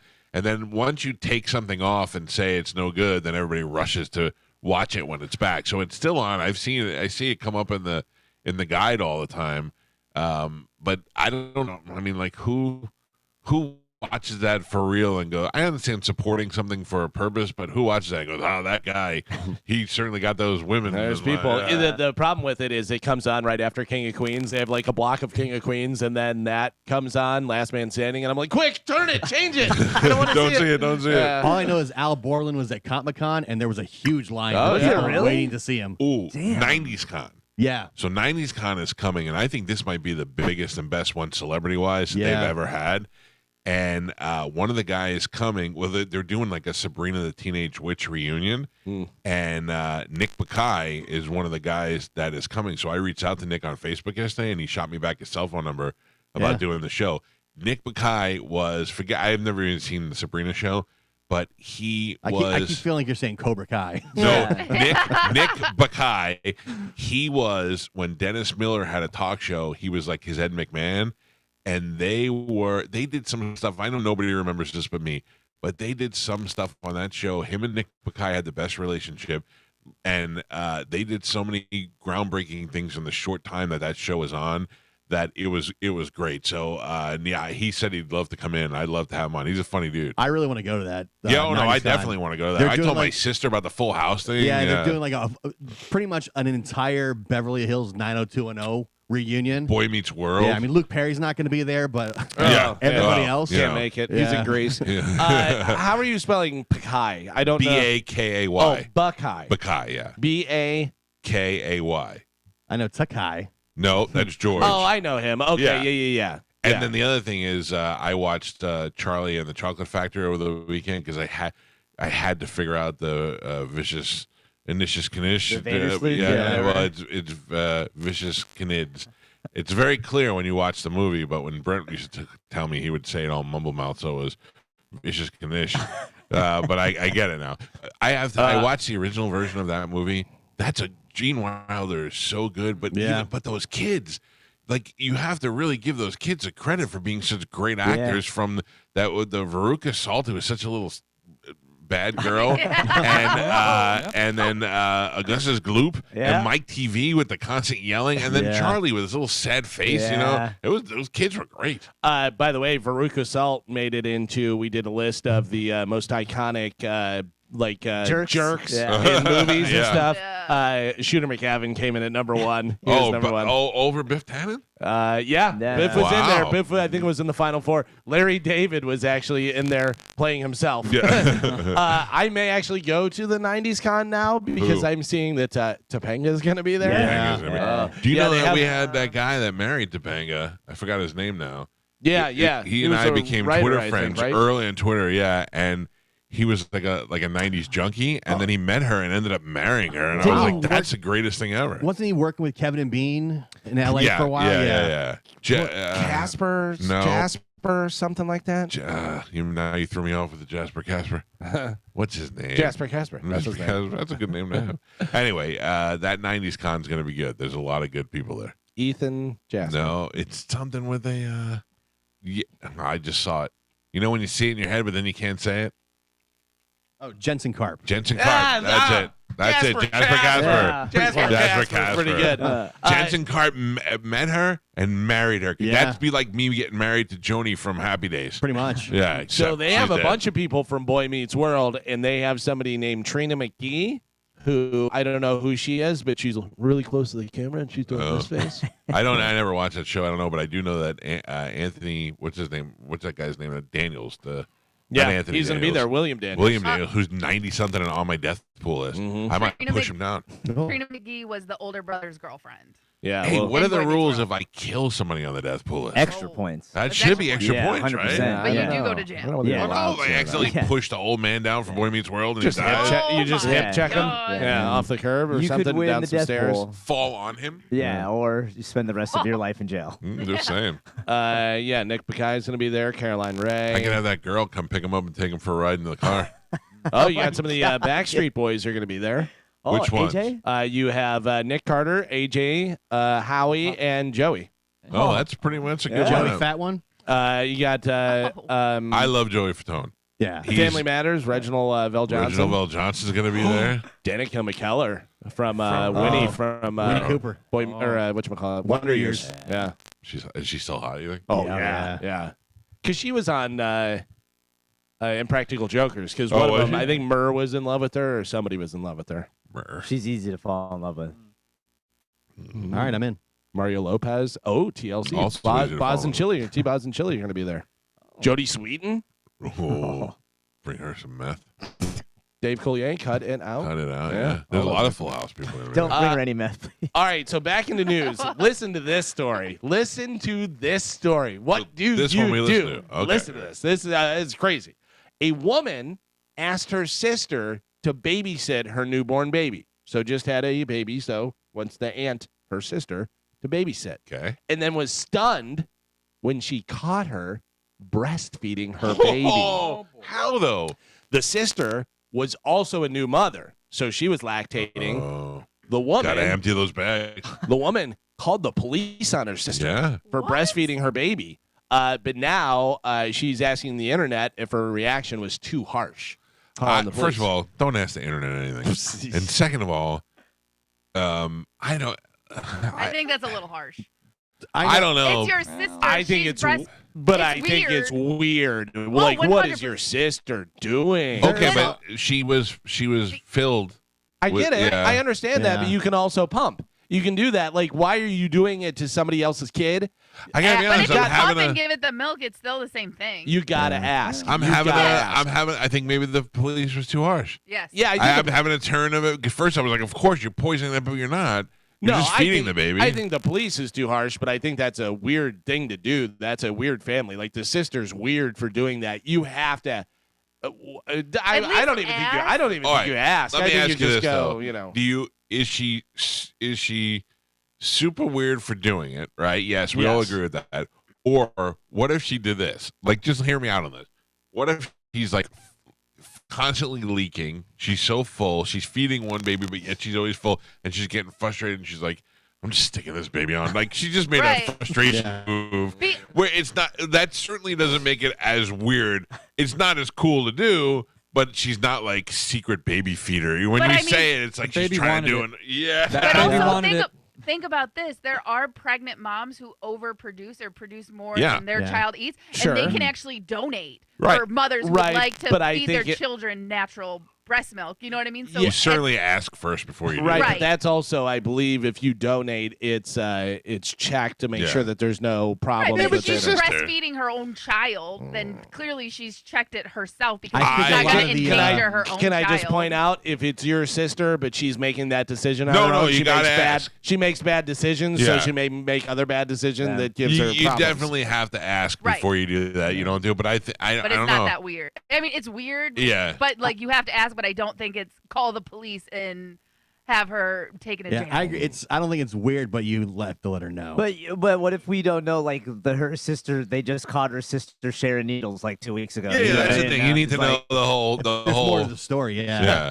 What if she videotaped it and gave it to us? Us? I'm in. A lot of people have done this though, where they different mothers. My and wife did babies not breastfeed. Yeah, and they say it is good for the baby, but my wife did not breastfeed. So if my sister-in-law was also pregnant and filled up, and they talked about it first, I don't think my wife would care. And a lot of the lactivists, I'm sure they're all for it. Yeah.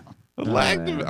That's the thing. You don't want that milk to go to waste. No. Like Mike said, there has been studies where it shows that breast milk is they consider it to be very, very valuable. Yeah. Yes, it's a little bit better than formula. Yeah. Not saying like if you do formula you're the worst, but some women can't. So breast milk is there are a lot of women who would prefer their baby to drink breast milk, and some women can't produce it. And they get other women's milk. Right. So it's not really that far-fetched. Right. But it is kind of weird if you think about it. Without asking.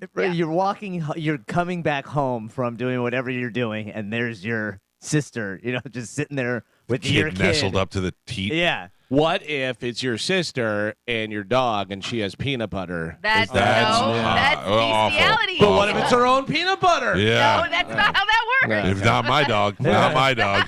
You're mad that it was your peanut butter? Is that Don't put the peanut butter back. Put a piece of tape on it or mark an X on it so you know that's the dog's peanut butter. Yeah. At least don't put your fingers back in the peanut butter. No. Use your fingers? Huh? It's my peanut butter. I can do what I want.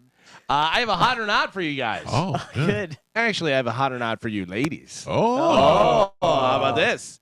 A Las Vegas man was arrested after his girlfriend was found dead at their home on Monday. James Gina III, who is 50 years old, and the deceased female victim were found at the residence when officers responded around 2:30 p.m. to a call about a possible person injured. That's according to the Las Vegas Metropolitan Police. Detectives determined that James Gina, the victim's boyfriend, and a suspect in the case, Gina was booked into Clark County Detention Center on charges of open murder involving a deadly weapon and owning or possessing a gun by a prohibited person. So he must have been, and then he's being held without bail. So he is 50 years old. His name is James Gina III from Las Vegas, murdered his girlfriend allegedly. In the afternoon, by the way. Didn't even wait for nighttime. In the afternoon. What do we think? Hot or not? I have nothing really to go on. Location-wise, the age-wise. Vegas, he's 50. 50, I think you said 30. No, 50. Oh, James Gina the third. Not hot. Not hot. You say not hot. No, you see me over 50, you just go down. Gio, what do you think? I think I would love to invite him to my Tarkov party. He is hot. You say hot? Oh. And you what look party? Tarkov. Tarkov. Oh. That's the thing from earlier. The Chad place. Spanish, what do you think? I truly believe anybody who murders in the afternoon is hot. So Yeah? I'm going to go, You've always said that. Afternoon You've always murder, said yeah, that. that's the thing. Is Chad Tarkanoff? He's Tarkanoff. That's the game he plays. Yeah. Tarkov. Afternoon murder is usually Afternoon murder. Carmen, most importantly, do you think James Gina III is hot or not? What do you think? I am the opposite of Spanish. If you are murdering in the afternoon, that means you're a loser. You have nothing going on in your life. You don't work. It's either soap operas or murder for you. Yeah. She's talking about Joe. Yeah, not. Pap, show the picture of James Gina III. Look at this guy. Look at that guy. Yeah. That's a hot. Not hot. Are those real glasses? No, those are tattoo glasses. Those are tattooed glasses. He got tattooed horns on his head. His whole from the nose down is all tattooed with different stuff. It looks like he's wearing a COVID mask. Yeah. It's pretty wild. Yeah. All right, so I won that one. That's a hot. Wow. That is a hot for sure. Wow, what a life that is. If you remove the tattoos, do we think you would be attractive? No. Yes, 100%. By the way, you go to a apartment complex and there's a murder, and you go, probably that guy right there, the one with the tattoos all and the horns on his head and stuff. Yeah, it was probably him. Let's just talk to him and see what's going on. 37-year-old Illinois man named Brian Baker got arrested for drunk driving in Missouri on Friday after accidentally running himself over. He unwisely decided. I feel like he paid his own price. Well, he unwisely decided to drive drunk. A 34-year-old named Ashley Baker was with him and had also been drinking. We're assuming some sort of relation, either wife or sister or something. He stepped out of his truck around 1:15 a.m., but apparently didn't put it in park first. Ashley hopped in the driver's seat but couldn't stop the truck before it rolled over him. He was pretty seriously injured, but he survived. He was apparently good enough shape for them to arrest him an hour later for driving while intoxicated.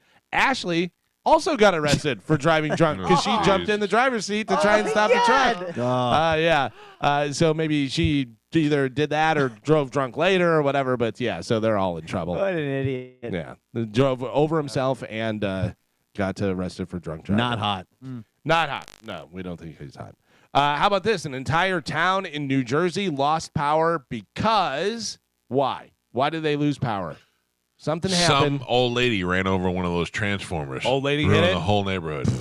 Out. You're missing America's Got Talent. Yeah. Kids. Go ahead. I was going to say, kids were trying to use the power lines as zip lines. Zip line. Yeah. Yeah, Oh, that kids are works dumb. out. They're all dead. Kids are dumb. Gia, what do you I was got? just somebody knocked down a power pole, drunk driver. Knocked down a power pole? No, but it was something to do with a transformer. An entire town in New Jersey lost power after a bird caught a fish, was flying over, accidentally dropped the fish on a transformer. What if that's how the bird cooked the fish? Yeah. I was like, oh, sorry for your loss. I bet that fish was delicious. Hey, listen to me. There's a lot of amazing things in nature that we'll never understand. But one of the things I've been watching, if I go to Clearwater and I sit out on the balcony and just stare at the ocean for a while. When you're watching the weather. Watching the birds. Yeah. Galvin, birds so high that I can't even see them. And then all of a sudden they make one lap around, dive into the water and come out with a fish. Like, how in the world? They're as high as can be. Not only did they see it, but they time it to where they could just dive in and snag. You know how hard it is to grab a fish? Yeah. You reach into a fish tank and try to grab a goldfish. Yeah. These giant fish in the ocean, and those things just dive down, grab it either with their mouth or with their little fish, little bird talons, and then fly away with it. Well, it's like the opposite of how whales hunt. Because, whales. Those just open their mouth. Yeah. Well, they swim low and then they attack from the bottom coming up. So they surprise. So it's like basically a surprise attack, just like the bird, because the fish can't see the bird in the water. It just seems so difficult to do. Have you seen the dogs that can go fishing? Yeah. They just catch fish with their mouth. That's amazing. Yeah. I saw a golden retriever just sitting there all still like this. And just goes, boom, grabs it, and is like, I got a fish. That's awesome. A Kentucky woman ended up leaving her husband and sending $10,000 worth of gift cards to who?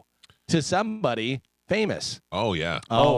Left her husband and sent how many? $10,000 worth of gift cards to. Oh, Jimmy Fallon. No. Oh. Billy Hargrove from Stranger Things, the guy who plays him.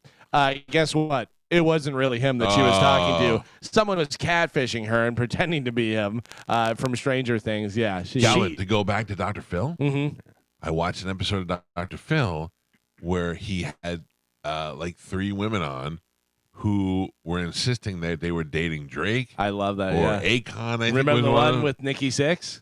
Yeah, and he had to have Akon's manager come on and be like, Akon's not here right now, and he's not no online accounts, and they had this one guy who was like almost like a supermodel, and then this 300-pound girl, Yeah. and she's like, he in love with me. Yeah. And I'm like, no, he not. No, definitely. Yeah. Because They're delusional. she's had models hit on her all the Yeah, time. yeah. She's just used to it, you know. That's Oh, it's so weird how people just are so weak-minded to think that. This woman looks just like his supermodel girlfriend, so it makes sense. Right. Yeah. Right. Oh no, she's a fat beast from Kentucky. Yeah, that's more like it. Yeah. Oh. That's the thing is they want it so bad to be true. Too. Yeah. You know? I mean that was the whole show, Catfish, is they want it to be true so bad. Although I will tell you that show Catfish on MTV, every once in a while, you're like, oh, my God, so delusional. And every Yeah. once in a while, They it pan would out. be a smoking hot girl. And I'd be like, and she likes them. And I'm Yeah. like, oh, my God, what is I going wonder on? if they had to throw a good one I in think there they once in a had while. to. Yeah, to There- keep us There's a guessing. guy on 90 Day Fiance who, he's a little 300-pound chubster black dude, but he's adorable. He's got a little fat face and glasses, and he's like, oh yeah, I'm dating this girl online, and then finally his friends are like, you're not, she's not real. And they hire an investigator, and the investigator's like, this is a man named Nathaniel. He's using this woman's picture, and he's catfishing you. And he's like, he's so upset, but he's like, I can't believe it. I don't believe it. And then finally he's like, I do believe it. And they're like, we tracked down the woman who it actually is. And he's like, I'd like to meet her. And they're like, she doesn't love you. And he's like, I know, but I feel like I'm going to get some closure. So she agrees to meet with him. And then he goes out to dinner with her, and he explains the situation, and she feels bad for him. And I'm like, wouldn't it be great if they fell in love now? Wouldn't it be like the Or best she story just ever? gave him a little hand reading. Yeah, something. Be like, you've been through a lot. Let me help you out. Yeah. Illinois just passed a new law which requires parents to pay children who they use in monetized online videos. So you see a lot of that where the family and they have the kids. And wow. stuff. Yeah. So if you're trying to go viral with a funny video of your kid, you better give them a cut. That Daniel at the dentist kid was like, all my money. Right? Yeah. Officials say the rule is similar to rights held by child actors. Ooh, that's smart. I didn't even think about that. Have you ever heard of Funnel Vision? That's like No. a whole family where they do all kinds of crazy videos. They've got millions and millions of followers. Those kids have been growing up basically now on YouTube But for I would a think decade. the smart business thing would be to set up, because you can write your kids off Yeah. if you hire them as Yeah. employees. So in that thing, to start a business, everything goes in divided certain ways. That would be But the smart way to do that. I bet now that more and more of these kids are coming of age and as adults, Yeah. they're like, hey, my parents put me on YouTube when I was 6 years old Oh, and yeah. documented my entire life. Basically made their living the last decade off of us. Right. We should get a cut of that. You know what I always wonder is, where is the kid from? They don't do it now because of Facebook and stuff. Remember when there was like a yearbook? There was a yearbook thing where you can go and try to find your friends from high school. Oh, yeah. And they had that one white dude with the mullet. And he was like looking, and I'm like, where is that guy now? Does he know they were using this picture? Like, I Yeah. wonder what that guy is. Oh, he knows. Does he know? Oh, I'm sure They he do does. find a lot of those kids, like the kid who's doing the, Yeah, the yeah, I express love that face kid. thing, whatever, and they show, or the one smiling with the big dumb braces. I think he just got married, and they had a picture. He looks pretty much the same, which is unfortunate. Well, the little fat kid that's like in the meme for years. He's got his hand like this. He's looking over his shoulder. Yeah. That kid now is like he plays college football, and he's like huge. I think that's good that they pay those kids or Yeah, figure that out, because there's something. going to be a lot of kids that are like Gary Coleman when they get older, like, my parents stole my money. We were talking about the other day about how Dunkin' is now selling Dunkin' coffee things that have alcohol in them, and they're 6% by 6% alcohol by Who's volume. getting alcohol from Dunkin' Donuts? Well, not at Dunkin' Donuts. It'll be in stores. Oh, okay. It'll be in stores. Like so a coffee flavored coffee. All right, I Yeah. get that. So Geo, Yeah. Spanish, Pap, all like there's They're two doing people sitting across coffee from you. and- Fantastic.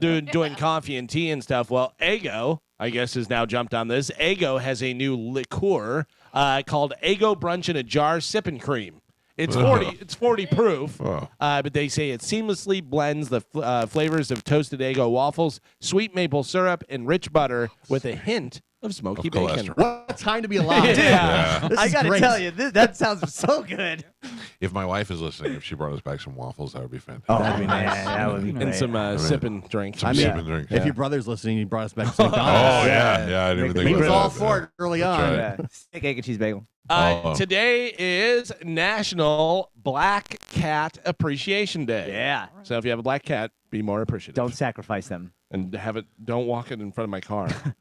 Although I did tell you, my wife, the only one who's somehow that's good luck for. Oh, yeah. She's uh, nuts. That's why. well, yeah, we were going to the dog track over in St. Pete. What is that called? That place? Derby Lane. Yeah. Derby Lane. Because they have cards, and I told her, I go, they don't have blackjack, but they have some other card stuff, whatever. So we're driving over there, and literally a black cat goes in front of us, and I go, oh, Wow, there we and go. she goes, no, that's good luck. And I go, to you. I go, nobody else in the world. It's bad luck for everybody else. I go, but for you, I guess it's good luck. So we sit down at a game that we've never played before called I Love Suits, where you try and get as many diamonds or clubs or whatever, and sit down. Very first hand, she makes a bet, puts a bonus bet on straight flush out there, and she gets the cards, and she goes, this is good, right? It was a 2, 3, 4, 5, 6 of diamonds all in a row.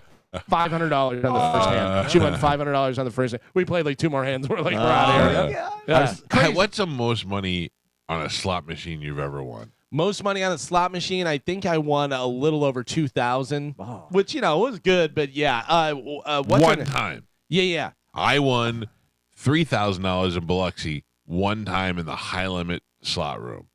The people that I know that have won thousands and thousands of dollars from the Hard Rock on penny slots, dollar slots, nickel slots, my brother-in-law told me last night he's won over $26,000 recently in in like 2 pulls. Two different games. I just because I follow Hard Rock on Twitter, and they had a lady, and she was playing a slot machine, and before she left, she was like, all right, my last $20, I'll put it in. And instead of playing the $5, she played the $12, whatever the lines were. She won $1.3 million. Yeah, dude. On the slot machine. I want to call a Hard Rock and be like, you're giving away too much. Yeah. It's unbelievable. Every time you look at their Instagram, they're giving away another giant jackpot.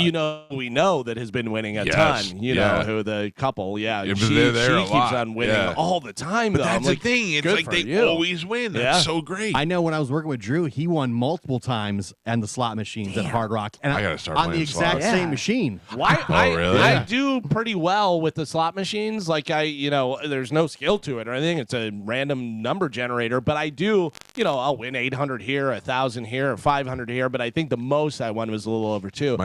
I had a friend of my brother, Jeff. She was waiting for her friend who was a cocktail waitress at a casino. So she got done with her work, went over there and was waiting for her, sat at a nickel machine. And it was like, all right, I'll put $5 in, whatever. Bing, bing, bing, won over $3 million. Oh, my God, that's the great. rest of one that was like hooked up and stuff. Yeah. You know who loves slot machines is Harry Connick Jr. Yeah.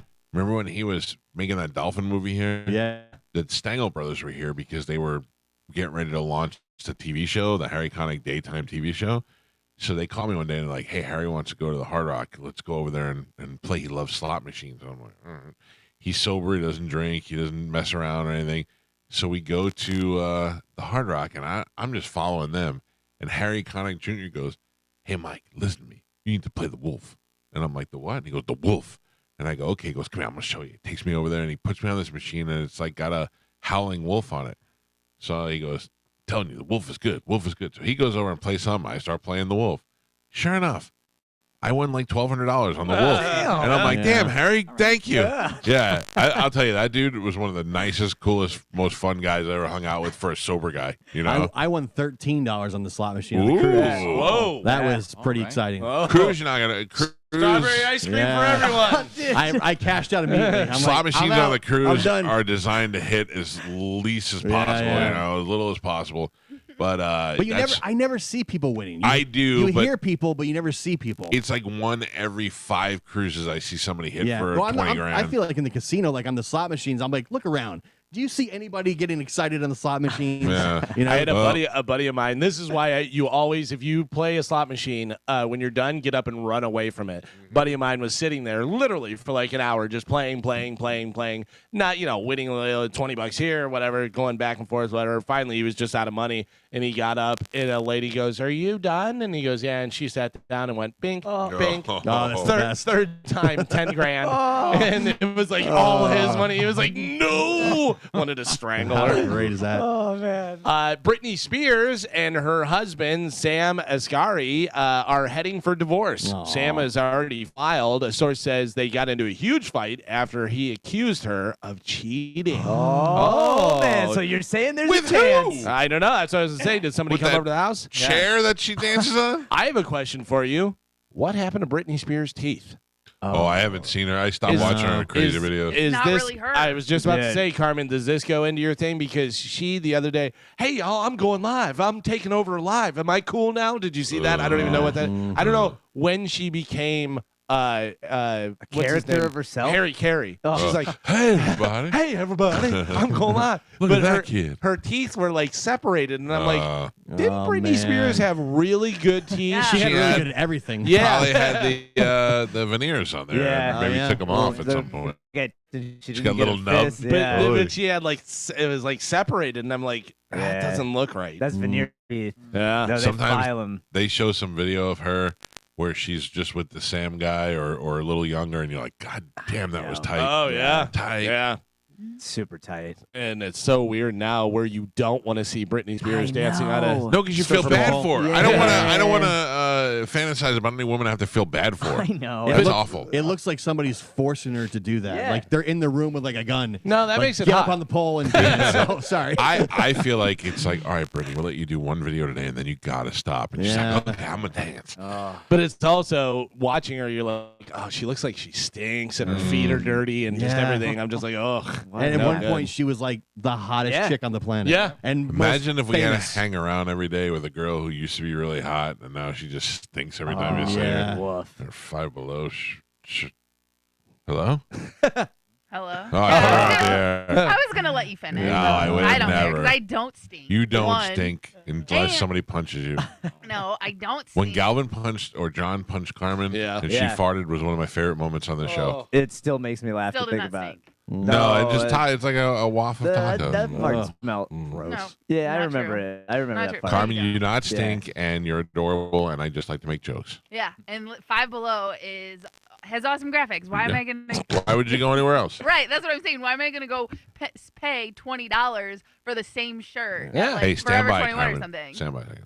Get Carmen Five Below shirt. for her birthday. Oh my god, Okay. yeah, I like large. Large. Yeah, we know. Large yeah. size. We know. Yeah. Yeah. Yeah. They're Get called all your pump cool. shirts. Yeah, get all your cool mom shirts there. Yeah. Chad's just shaking his head. He's like, "Why is everybody else wearing Lululemon?" Yeah. Why do you That's think? what She's I going wear to at Five home. Below. Why do you think I'm in the chat room with my guy friends all the time? That Tarkin has off. nothing to do with me. Tarkin off. So they preemptively said Lizzo's not going to be doing the halftime Aw, Super Bowl that's a thing, shame. whatever. I don't know that she was ever involved, but they're like, we don't want her. Oh, okay. Well, Ed I am also Sheeran- not in the running for the Super Bowl. Ed show. Sheeran took himself out too. He said he's isn't interested in doing a Super Bowl halftime show. He says he would only do it as a guest because he doesn't have the pizzazz of some of the performers. He's that have done- right. like Yeah. Prince or Lady Yeah. Gaga. He's just guy with the guitar. Yeah, he's Who- too laid back. Not AC/DC or like somebody we'd want to do it. Who would be? Because Guns N' Roses would be great right now too. But who would you pick? Who would you think is going to get picked?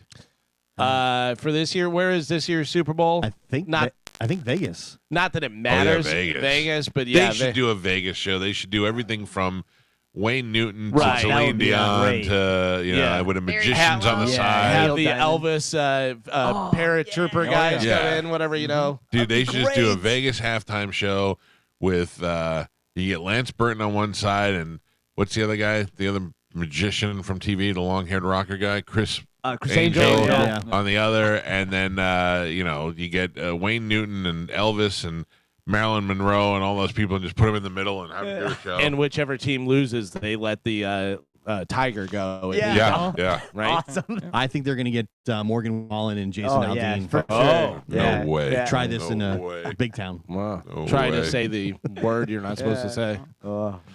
Speaking of Vegas and bands, the Killers, they're from Vegas. The Killers brought a Russian guy on stage during a show in the nation of Georgia to, we're assuming, promote unity. It did not work. The crowd got very angry, and now the band has apologized after the show.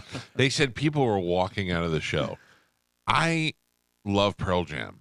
And if I saw, and I can't stand Eddie Vedder's liberal ramblings on, but I'm not there for that. I'm there for the music, so I don't care what he does. But I don't know who they'd bring on stage. Like if I was molested by a priest and they brought a priest on stage, I wouldn't be like, well, now I'm leaving. I would just be like, all right, Yeah. wrap this up and Yeah. let's go with the music. You know, Yeah, that's like weird. nothing would make me walk out. I don't think. I don't think so. No, I'd be like, okay, dummies, just carry I know on. Kid Rock does a lot of Trump videos and stuff at his shows, and there's people that have stopped going because of that. But you know what you're getting when you go to Kid Rock. I mean, I would. If you're shocked by that at a Kid Rock show, you're like, yeah. But I mean, he didn't always do that. You know what I mean? Kid Rock also a big mouth, dumb dummy. Still, I'd go see him. He's a great show. So great show. I've seen Kid Rock a bunch of times when I was younger. I haven't seen him, but once he started doing like kind of country stuff, I was like, ooh, I don't like that. Leonard Bernstein's family defended Bradley Cooper's prosthetic nose in Maestro, or as the distractors have referred to it, Jew face. I wrote that down. Bradley Cooper, Jew face. Yeah, which is crazy. But we saw pictures of him the other day. He looks fantastic. Looks just like if you're doing a biopic, you want to look like the person you're portraying. I don't understand how anybody can misconstrue that to anything else. Were gay guys getting mad at what's his name doing Freddie Mercury? Oh, Rami Malek? Yeah, was anyone upset about that? But people with giant teeth were because I'm pretty sure he had fake giant teeth. Yeah, what about the mustache? Yeah.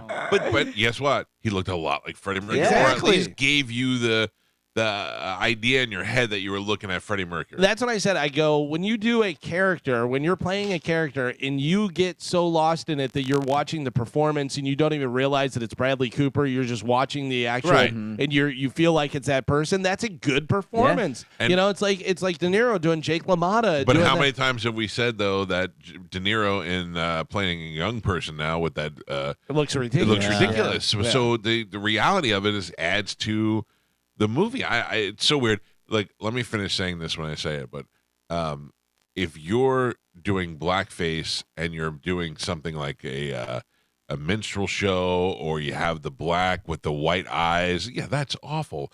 But if you're like, for Halloween, because I remember Pete when he was a kid went as Don King for Halloween one time with the big hair and black makeup on, and he was a little kid, but his intention was to look like Don King, not to make fun of.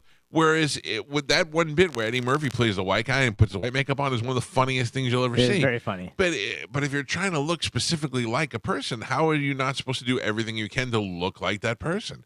Nobody would do that now. No. Nobody would. If I'm like, hey, I'm going to do a funny thing where I'm going to go as Bill Cosby and wear the sweater and all that, and the minute you touch black paint to your hair, you're done. Blackface rarely ends well. Right. But So, white chicks was hilarious. Totally funny. I would say hilarious. No, but I mean, like the look of it. Yeah. The look of it.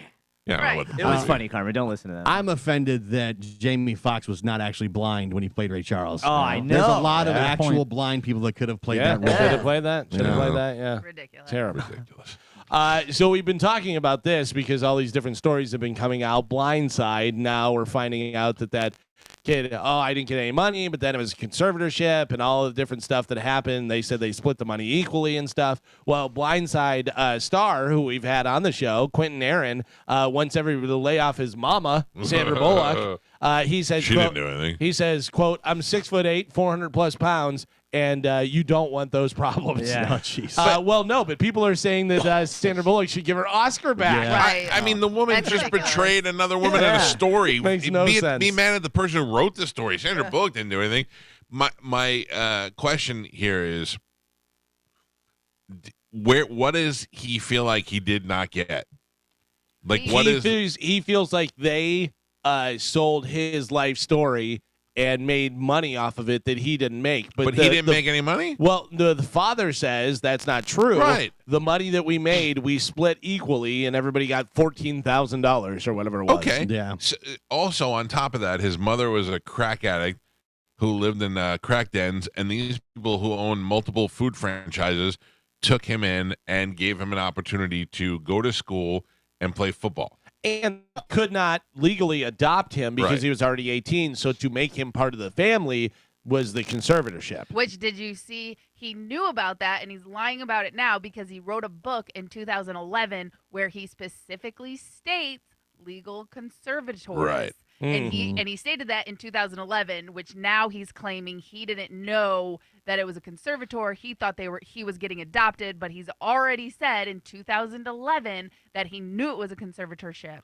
Now, So- I will say, though, that I do think he was groomed.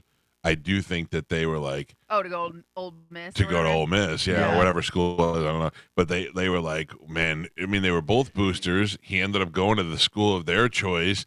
But I mean, also, they did an investigation and they didn't find anything. Once the investigation's over, you go, okay. And that's also, he went to Ole Miss, and then guess what? He made it to the NFL. Right. Yeah. So Would not be there had that rich Without these- family not taken him in. Right. That's the truth.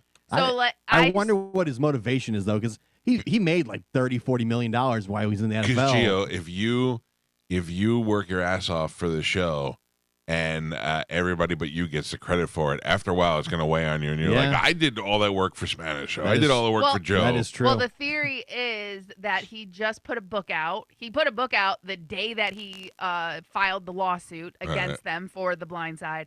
And then on top of that, I read an article where Mr. Tui, because remember he owned a bunch of fast food chain restaurants. He owned like a bunch of them. That was his deal or whatever. He sold them for $200 million. Yeah, they're not hurting for money. Yeah. So I feel like maybe Michael Orr He wants a little piece is of hurting, that. and he's like, "Hey, if I'm your child, where's my money?" Yeah, at? I would call him and be like, hey, Dad, bring But me up this isn't these. the way to go about it. You don't sue the family that helped you. You ask them for help, Well, right? they claim that I guess that he wanted $15 million from them, and when they said we're not giving you that, he's like, well, then I'm going to take this all public. Right.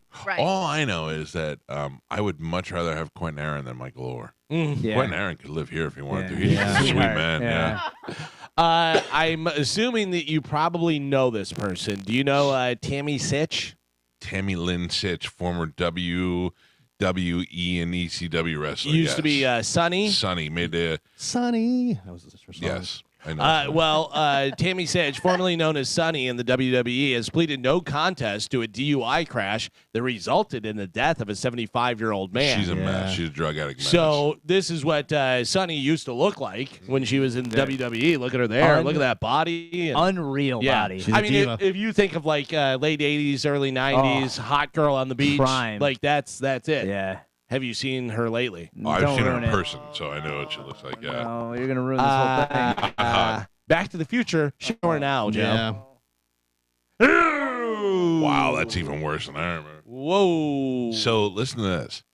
So remember when the X-Pac China video came out? Yeah. And you know that was produced and all that, and they said, oh, it was stolen. You know, X-Pac told us the whole story on that. Initially, it was supposed to be her and Chris Candido, and they were going to stage that it was stolen from some construction workers and blah, blah, blah. And for some reason, they couldn't get that to happen, and then the X-Pac thing stepped up. Damn. Huh. Interesting. That would have been way better. I feel Way like. better. Yeah. Chris Candido had a hot... Wait, what? No, I was gonna say though, how many sex tapes can be stolen? Well, but this was like right after Paris Hilton. To think about it, when the X-Pac one came out, that was really early on. Yeah. Right. And people were really wanting to see China.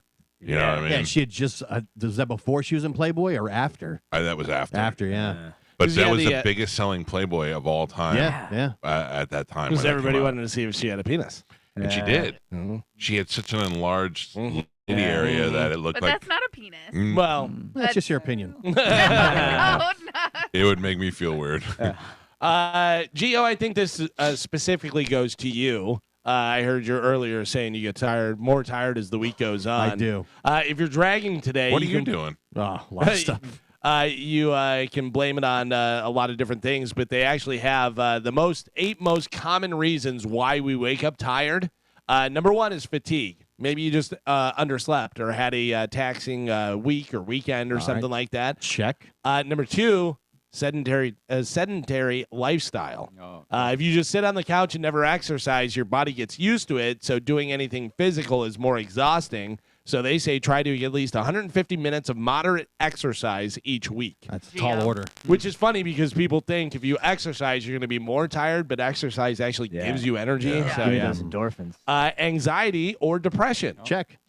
People don't realize how draining it can be, and it can mess with your sleep, too. I'm 3 for 3 so far. Yes, people. Inconsistent sleep. You can't really catch up on it. Like sleeping 10 hours on the weekend doesn't make up for 5 hours a night, the night before or anything like that. Yeah. It's not like taking 2 birth control pills if you miss one. Yeah. Dehydration. As long as I've known Gio, I don't think I've ever seen him drink water. Never once. Funny as Sprite. Funny as Sprite, though.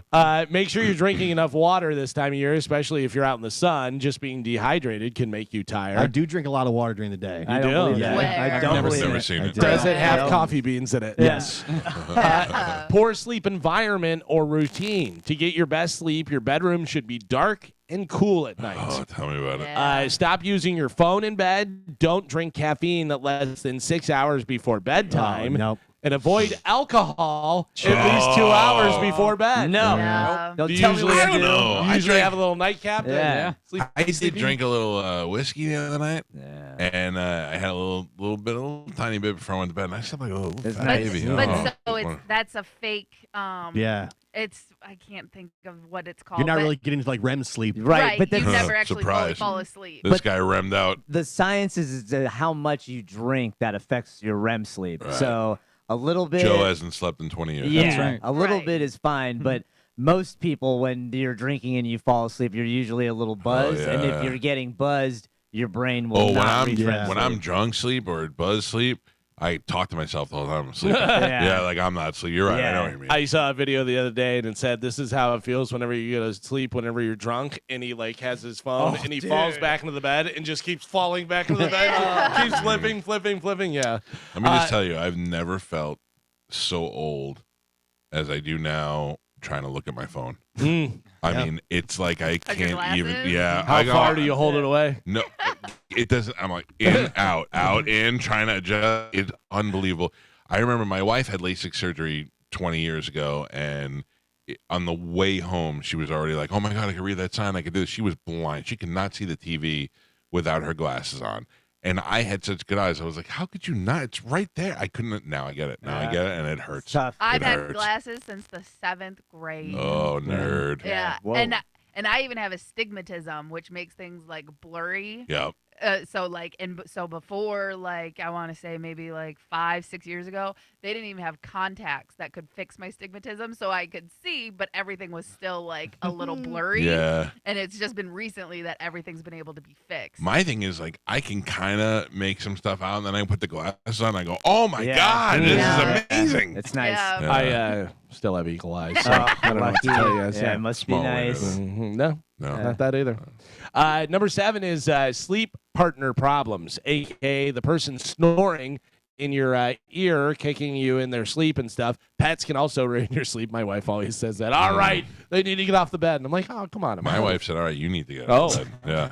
And number 8 is sleep disorders. People with sleep apnea can Yeah. wake up 50 to 100 times throughout the night. Check. And never really hit the deep sleep. So You they're- would think, Gio, after all the time you spent on the porch with no AC, oh, Yeah. you'd be able to you sleep could anywhere. just sleep Bed. anywhere. Yeah. No, because he's got to be alert all the time. He can never fall deep asleep because he's always trying to fight off raccoons. I'm on and the stuff night out watch. there. Maybe you need to start sleeping on the porch again. Yeah. Like Tom wow, Hanks. been knocked Tom out, Hanks yeah. from Castaway. Yeah. Sleep You on the know, floor. he couldn't sleep on the bed. He had to sleep in an uncomfortable spot. Don't eat crabs. But my porch that I have now is much nicer than the one as a child. Well, there you go. If you're having sleep problems, I feel bad for you, son. Well, but, Yeah. I went 8 for 10, which Yeah. is not Yeah. bad. no, it was only 8. It was you got all 8. Oh. Well, there you go. That is it for news. All right, Galvin, thank you. Got it. I want to remind everybody, this is a big deal. I was out at Shark Coast Tactical the other day. Spanish, I finally got your birthday present. Thank you very much. I'm Yeah. very excited. But Will was telling me that this weekend is going to be a super weekend. You have Surefire, Trigicon, and Springfield Day is happening on Saturday the 19th. The crews from Surefire, Trigicon Optics, and Springfield Armory will be at the shop. Now, Surefire makes the suppressors and the flashlights, the best suppressors and the best flashlights on the planet. It's like when anybody gets a gun and they want to modify the gun, whether it be an AR or whatever it is, they go and the first thing they do is they get the flashlight from Surefire. Then if you want to get a Springfield, going to be there. You can get a Hellcat. That's one of the best concealed carry options around. And then Trigicon makes the legendary ACOG, the combat optical sun sight. So that's the one that everybody puts on all their guns. All three of those guys, Trigicon, Springfield, and Surefire, will be at Shark Coast Tactical on Saturday. You don't want to miss it. You get out there, and there'll be tons of prizes and giveaways like there always are. They have special offers. The reps will be there on site, and you're going to want to go in for these days because it gets real exciting in there. And having just been there again recently, I want to remind you, if you haven't been there in some time, they have a brand new showroom, and it is huge. And before, it was kind of crammed in there a little because you had a lot of stock and a little space. Now they've knocked down walls, and they've expanded, and they have a huge shop now. They have a ton of people working there to help you out, and the reps are going to be on site from all three of these companies. That's going on Saturday. Shark Coast Tactical is located right on Bee Ridge Road in Sarasota. You can find them on social media. You can go to their website, sharkcoasttactical.com, or get there Saturday for Surefire, Trijicon, and Springfield this Saturday at Shark Coast Tactical. We got to take a break. Stevo is going to join us at 9 o'clock. We'll be back before then. It's the Mike Calta Show. This is 102.5 The Bone. You're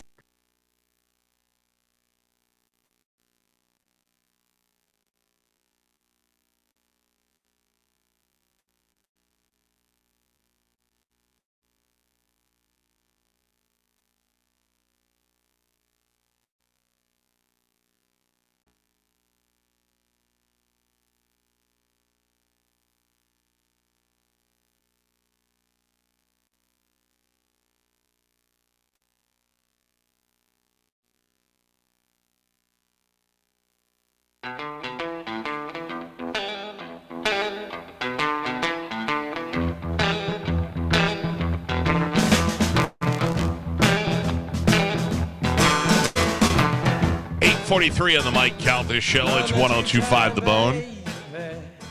I just put a video up on our Instagram at the Mike Calta Show. A throwback Thursday video of the time. One of the things that made me come up with the idea for the Calta Comedy Circus, we had this guy in who is married to one of my, I don't know if she was a porn star, but she was like one of the most beautiful redheads we've ever had in the studio, and this was her weird husband, and he's some sort of weird clown, like a bad clown, like maybe like a juggalo type clown, but he does tricks. And one of the things he wanted to do in the studio was put firecrackers in his underwear and light them off. So I was like, okay, do it. That's gotta hurt, right? Yeah, it has to. Like yes. you're just enduring the pain at that point. Right. So he did it, and it looked like he got hurt, and it's on video, and it's up on our Instagram at the Mike Calta Show right now. If you're driving and you're listening to the show and you're not already following us, shame on you. You're embarrassment in traffic right now. But I'll give you the opportunity to go follow us today. But definitely go watch that video. And Joe, Yes. Did you see your new Pap Walk video? I did. It's got like 7,000 likes already. Enjoy it, ladies. Yeah, it's a downtown St. Pete Pap Walk video to an NWA song, which sounds a lot worse than it actually is. So go check that out as well. A couple of things I want to get to. Stevo is going to join us at 9 o'clock. We'll talk to him about his upcoming shows here in Florida. We love Stevo. I know that you probably talked about this, about what's going on with the fires in Hawaii. Yeah. I mean, as quick as the fire spread, so did the conspiracy theories. Mm-hmm. Everybody that I know, my brother and Dom, who I'm sure he said it on the show, where they were just in these exact spots just 3 weeks ago, 4 weeks ago, before it all happened. And my brother's like, we used to go to this restaurant that was out there, and it's just been devastated. I saw Mick Fleetwood on the news saying, I'm lucky. I have a home and a restaurant here, and neither one of them were touched, but these people, their lives are devastated. It's awful. It's awful, but the conspiracy stuff that's coming through with this is easily believable that it's really getting scary. Mick Fleetwood actually lost his restaurant. No. Yeah.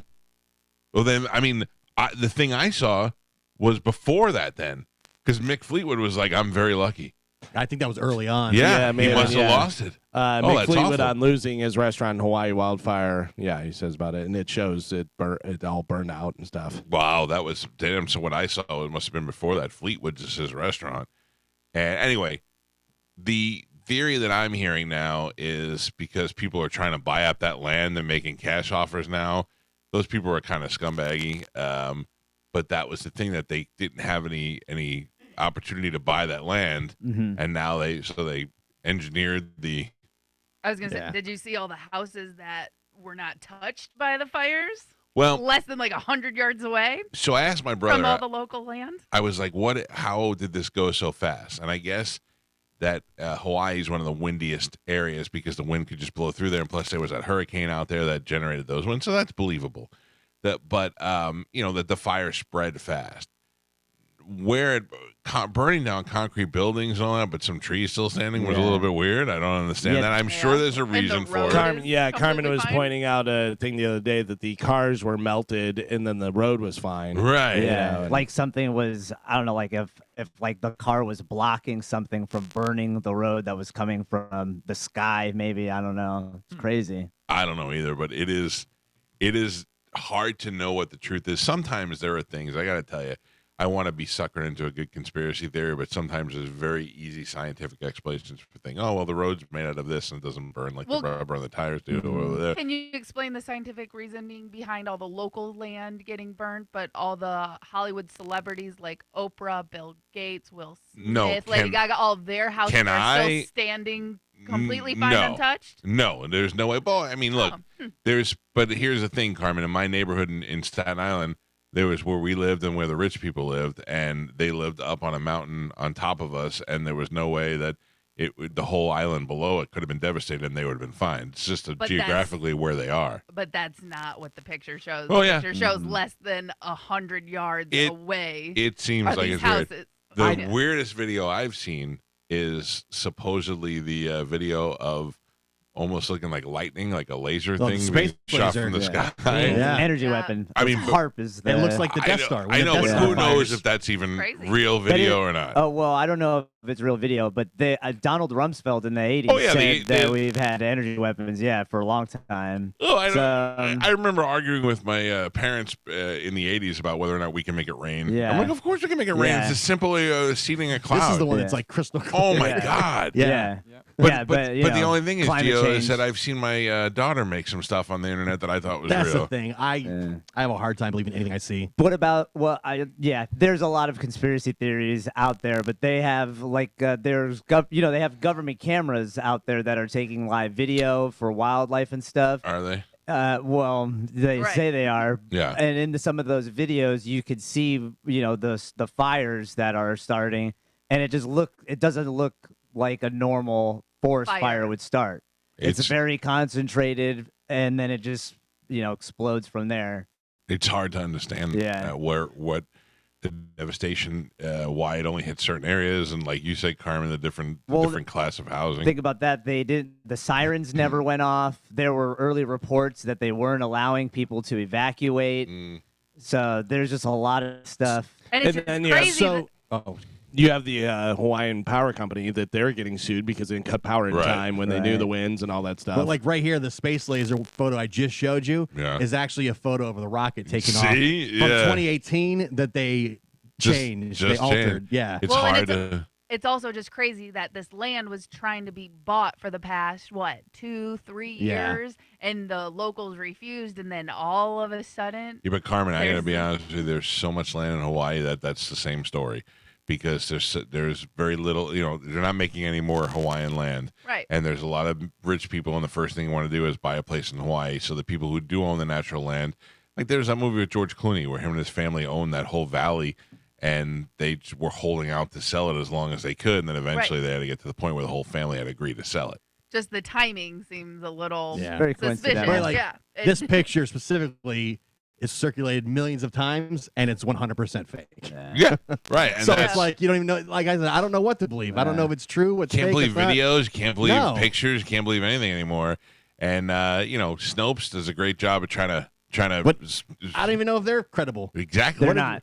They've got investors and money and stuff. They probably were at one point. They were at one point. They probably started out that way. Yeah. It's so hard to know who to trust. Follow the money, like Carmen says.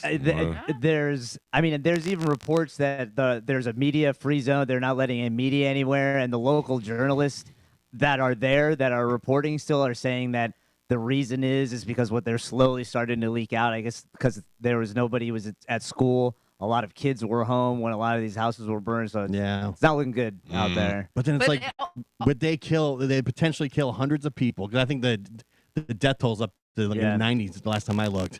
They Just said it was 99, but they said by the time they were able to get in there and look at find the people, land, they would do it all just for a land value money grab. I mean, yeah. Oh, you don't think they would do that? I don't even know what to think anymore. Oh, I do it. I Yeah. mean, If you tell me I there was, wipe like, out 99 people in Hawaii, but then I get all that land, you better do it. Yeah. I mean, just I always just look at history. If you look at like history and what the people in power have always done, it never really seems awesome for the on rest the of up us. and up.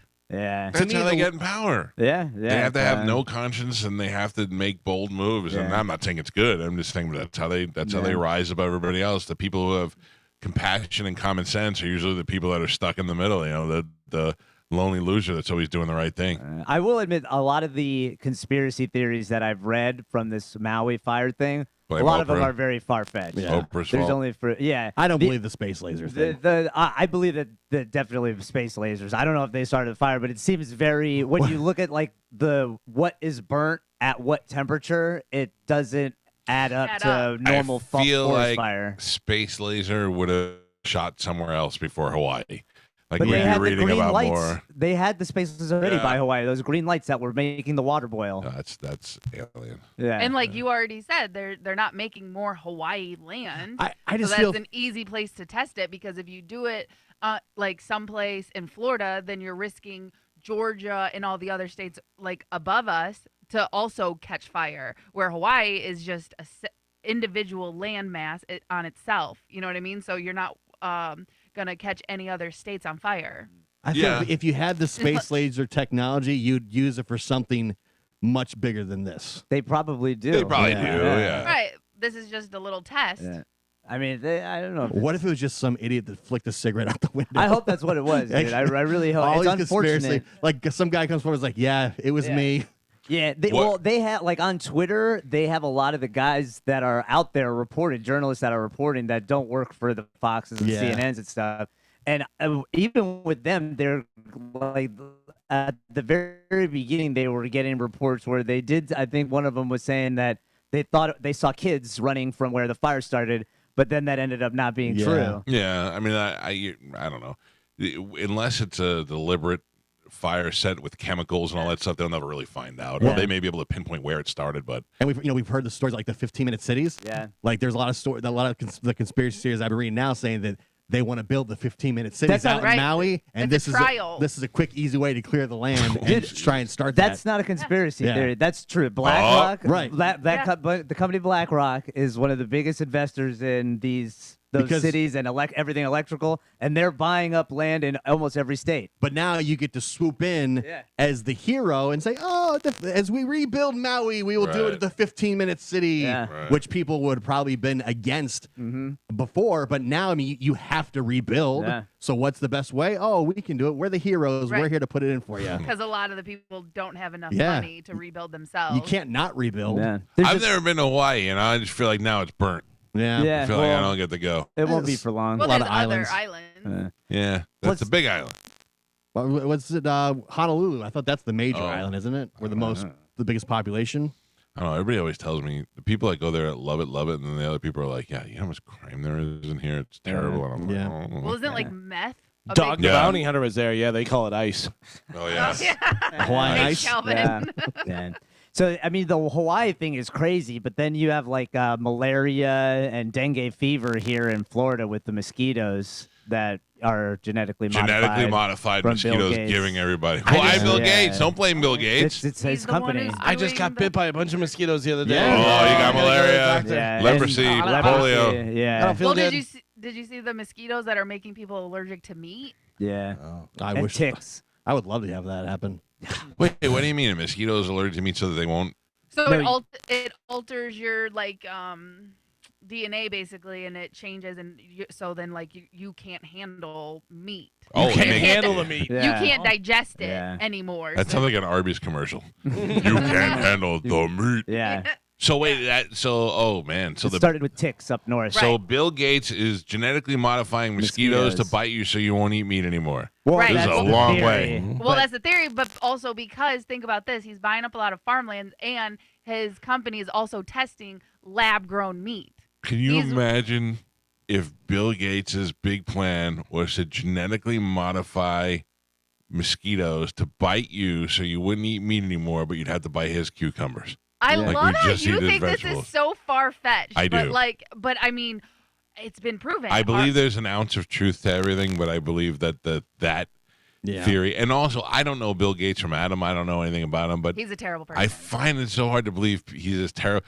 The guy has made $1 gazillion, and then halfway through his life, from people. He said, "We've made enough money. We're going to give away the rest of the money." And then for his whole life, he and his wife have just been giving money to charitable causes, and now we're like, he's a terrible. But it's not about the money. Here is the thing, though. Egomaniac. It's difficult to become that wealthy without doing bad stuff. Right. Well, it's difficult. but Is he- what I'm saying. but It's he not got- impossible. But he it's got difficult. that way because he changed the world. I would say you just whatever you're reading about Bill Gates is all stuff that he's either Putting out there. yeah, he's putting out there Allowing, because he there are probably owns the newspaper. tons of reports from countries like India and South Africa that no longer will do business with some of his companies because of all the terrible Right. things. I mean, look, even that they've done. Steve Jobs in the movie portrays Bill Gates as the guy who stole his operating system and this whole deal. But there's business, and then there's, people tell you it's just business. But is he the guy? I mean, what is the end game for people who are really, if all this stuff was true? Like, remember when Dick Cheney, they were accusing him of being masterminding 9/11 because his company made so much money cleaning it up. I'm not saying it's not possible, but did Dick Cheney sit there one day and go, well, kill 2,000 people and make us more billions than we already have? Like, what? How much more money do you need that you stop yourself from going, like, if I'm a billionaire and you tell me we can get you 10 more billion, but you'd have to kill 20 people, and I go, 20 people, kill them. Do I know them? No. All right, kill them. Why? I already got $1 billion. Do I need 20 more billion enough for people to die? I don't think I don't get wealth. that. There are people that do, though. Yeah, I know. I genuinely don't think it's about the money. I think it's about, do you get to a level of wealth and that comes hand in hand with the level of power? And I mean like real power where You're talking about Spider-Man. Great responsibility. Yeah, but I mean like real power where Bill Gates can change the economy of countries if he wants to, and he can. Elon Musk does that. The actual monetary value is doesn't irrelevant matter, at that point because it's so large. They have control, and they have control over people. It's hard for me power, to understand because I situations. never had that desire for power like that. But you've never had that kind of power. No, but I don't think I'd even. There's nothing about me that wants it. Like, I Until like you get there. the very small amount of power I have right now. I think is good enough. Yeah, I that's can because you're a kind normal of person. influence what we eat for dinner. Yeah. And I can kind of get money when I want to buy something for my wife. You can kind of get your trash taken out. Yeah, yeah. I don't rule that with an iron fist, Right. Joe. Right? Not at all, Michael. Yeah, but if you watch like the World Economic Forum that they do every year, for the people that watch these interviews and go through all this stuff, some of it is very alarming. The things that they talk about, what their plans for our future. It's Game of Thrones, man. Yeah. Yep. So it's you could make jokes about Bill Gates has this plan to make you not eat meat, but when you look at the big picture and what all of them talk about doing, some of it is kind of creepy. Bill Gates has got to be 70s, early 70s, maybe late 60s. Yeah. Well, what more does he want to do? Whatever he wants, he can do. But he's been that way his whole life. Yeah, but you're also looking at through rational eyes. You know what I mean? You're not. You don't know what these people. By the way, he's 67. You don't know what these I don't know, and I'm not saying it's not true. It's just hard to swallow. It's hard to believe. All right. His fake meat's going to be hard to swallow. Yeah. Let's go to the hotline and welcome to the show our very good friend. You know him from Jackass. He's on tour right now with the Bucket List Tour. Say hello to our friend Stevo. What's up, buddy? Yeah, dude. You know, I feel Mike. I feel bad, and I know you don't mind it, but getting you up at 6 o'clock in the morning hurts me. Yeah. Good, dude. There's not a lot of people I'll do it for, man, but you, I will absolutely set my alarm, dude. I love it. All right, Stevo is got the Bucket List Tour, which is coming here Friday, September 15th at 7 o'clock, and it's going to be, where is Spanish, at the Strauss Center? It is St. Petersburg. At the Mahaffey. Okay. Beautiful theater, and a lot of podcasters from LA and a lot of guys come out there are doing shows there. Bobby Lee and Cheeto were just there not too long ago. Who would have thought, Stevo, that your podcast would be going so well? Like I would. Everybody does a podcast for a little while and then they kind of fade out, but you really got the hang of it, man. Oh man, dude, that means the world to me, dude. Thank you. It's exciting, man. I can't believe it. But it's easy because you're kind of, you're a celebrity, so you kind of got it a little easier as far as getting guests. But anybody can get guests and be miserable about it. Your interviews, and especially the one with Aaron Carter, the timeline on that thing. I mean, that kid, as a sober person, you had to know that kid was dying soon, right? I mean, it didn't look good. Yeah, it was a tough one, man. Yeah, he's a Tampa kid, and I don't know him, but for years I've been saying we got to get him. We got to take it. This kid's gonna die soon, and it seemed like nobody was looking out for him. I felt terrible for him, and hearing him tell his story on your podcast and so many places, I was like, we know what the end is gonna be. Yeah. Yes, I think that's the only podcast guest that we've had who is no longer with us. Yeah. And we had William Shatner. Do you know how old William Shatner is? Yeah, he's not gonna make it much longer. He's 92. And does he hold up well? Like every time we've had him on the show, he's been pretty solid. Super solid, man. It's like sharp as could be. Isn't that a pain? Isn't that so terrible that at best he's got 8-9 years left to live and yet he's still sharp? Yeah. That sucks. And there's Bam. Now, I thought your response to Bam with the skateboarding thing, you were like, you could say whatever you want, but don't say I'm not a good skateboarder. I thought that was hilarious. And that's another thing. You got to sit back and just watch this, and you, having been through it all, know that the only thing you could do is separate yourself from it, right? Yeah, man. I mean, I tried everything that I could possibly think of to try to help him and encourage him and inspire him. And the dude just does not want to be sober. Is it all sobriety or is it mental stuff with him?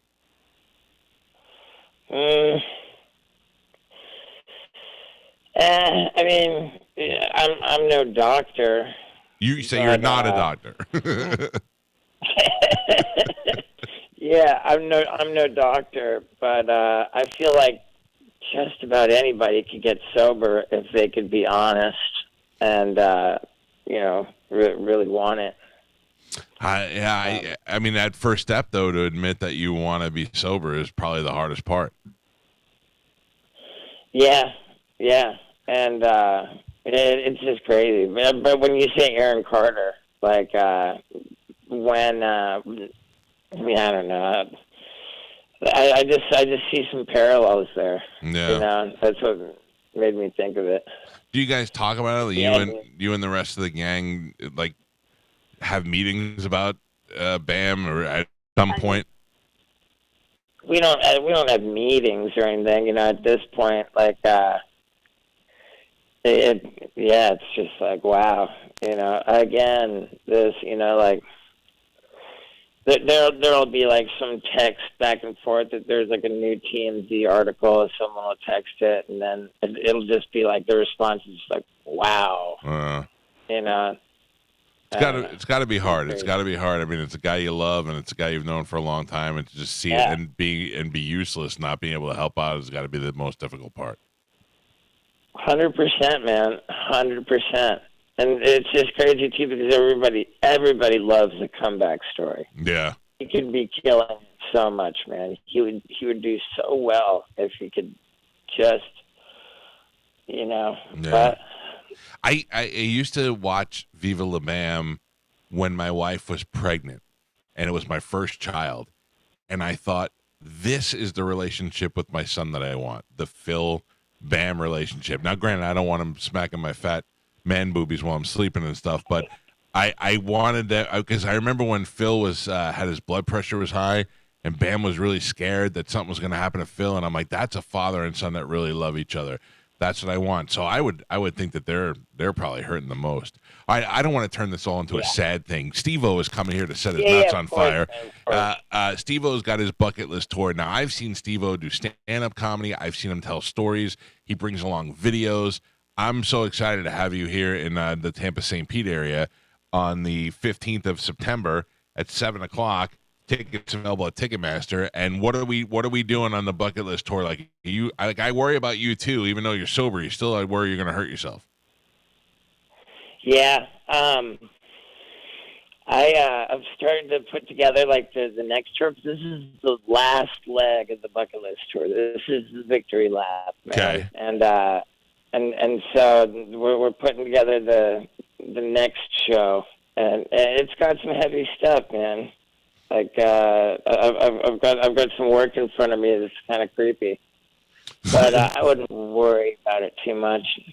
Well, the day you go to do a stunt and you flip over and you break your neck and your spine and you're in a wheelchair forever, you're not going to be as cool anymore. We're not going to be like, hey, Wheel Stevo on the show. You know what I mean? Right. Meanwhile, I'm sitting here with my head shaved and a big crash test dummy logo tattooed on my head. That I love. Hey, are you still with the same girl?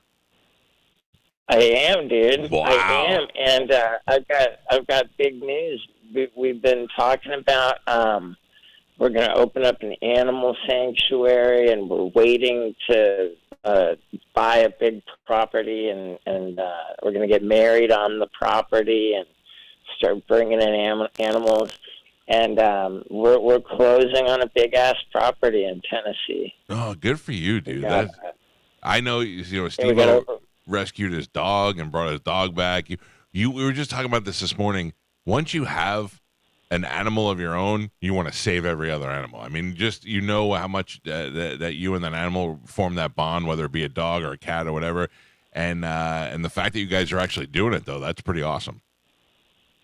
Yeah, we got more than 40 acres in Tennessee, and so now we can actually get married and do all this stuff we've been talking about. It's rad. Hey, would you say as a friend, I don't really ask for much? Yeah. I have one thing I want to ask you for. I have a 20-something-year-old, I think it's 25 or 26-year-old African sulcata tortoise that I rescued. And I love it. I have it in my backyard in a pen, and we feed it and hang out with it every day. But that son of a bitch is going to outlive me. Can I leave him to you in my will to put on the property? I love it. Yeah, absolutely. It's maintenance free. You just got to feed him some lettuce and be nice to him. But my son, there's no way that stoner is going to take that turtle and give it a good life. So if I could just leave it to the property when I die, that'd be great. Dude, I love it, man. The Radical Ranch will be its home. All right. How old is your son now? My son will turn 17 this month. He's in his senior year of high school. He will be at your show with me for sure when you come to town. And I tell Steve, oh my God, I love it. Out of all the celebrities that I know and could call and do that, all his friends were like, can you call Stevo? Can you call Stevo? And I actually did it. I FaceTime him and I go, I'm sorry, but I had to do this. This is the only time my son thought I was cool in front of his friends. Dude, fantastic, man. Yeah. I love it. I mean, I think that's the mark of a true friendship. When you're down to just cold call the dude like on FaceTime. I've never called you where you haven't answered. Yeah, like that's the mark of a friend. You're down to call him on FaceTime out of the blue, and he picks up. Yep. Made me look like a superstar. Yeah. That's super great. rad, man. And I feel like the last time I was in your neighborhood or with my tour, like you were gonna come, but something happened and you couldn't come. And sounds this right. time, dude, we can finally do it. I have it in my calendar. I have it locked in. I will be there.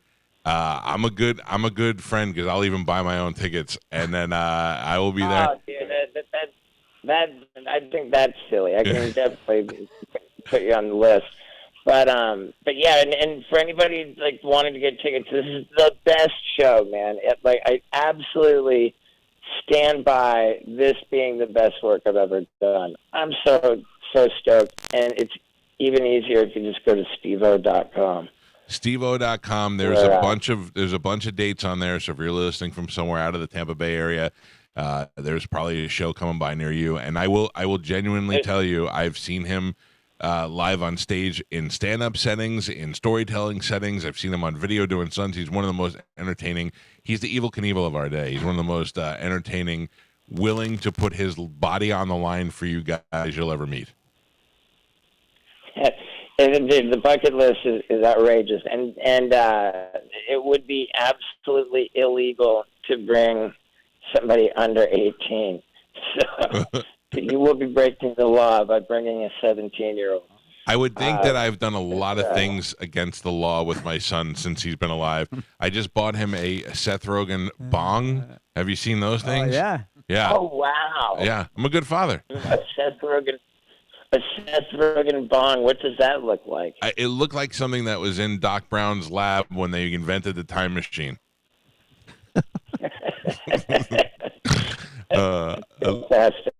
Listen, I am looking forward to seeing you. It's a Friday night too. I know it's a Friday night. We can even maybe have a non-uncomfortable meal together. And Dude, I insist on it. Yeah. I insist. I'm coming through. I'm coming through on my big, cool, like Bert Kreischer-esque wrapped Stevo tour bus. I love it. I love that all you guys that they thought were going to be losers in high school all have your own goddamn tour buses now. You're all gazillionaires, and everybody's like, "Oh, we were wrong. We were wrong about these guys." Your family has to love. Your poor dad was like, "He's never going to be anything." And now he's like, "Thank God. Thank God." I'm so mad at Bert because he made it seem like maybe normal and cool that you wrap your tour bus with your face and name all over it. So I was like, oh well, dude, I got to do that, and I just curse his name like every day when I'm trying to sleep and people are just yelling at the bus, banging on the bus. I'm like, listen, I thought the same thing. I was like, he's never getting any peace in that thing. And Ralphie May too is the same way. He's like, hey, people been knocking on this bus all night long. Well, look, I'll be knocking on that bus door for sure. September 15th, Mahaffey Theater, St. Petersburg. Go to stevo.com. Find all your tour dates, get all your ticket information. You didn't tattoo over our matching tattoos yet, did you? Oh, God, no, man. I cherish our matching tattoos. That thing's going nowhere. Dude, the best is in my press shot, I did a fold my arms tough looking guy, and it's the most prominent thing in the whole photo is our grinder tattoo. It's great. It's fantastic, dude.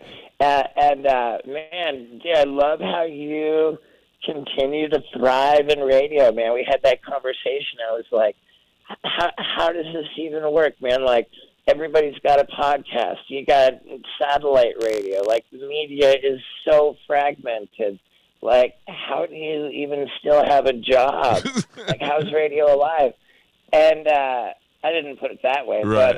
But you said radio, you either die or you're killing it. Yeah, and that's still the case, huh? Fortunately, we're not dead, so we must be killing it. Even, I'll tell you what, this is one of my most proudest moments. Two of my most proudest moments came from podcasts. One was when you and Chris Jericho were on, and you talked about that exact same thing, and Chris Jericho said radio is alive and well, and if it wasn't for radio, Fozzy would not have gotten the attention that it's getting, and getting the radio plays and being able to go on these major tours. And then, hearing you two, who I admire, both of you, and think you're both wonderful guys, talk about me was great. So, but the point is yes, good radio is not going anywhere. And if it ever does switch somewhere, it'll just be in a different medium, but it'll still be the same show.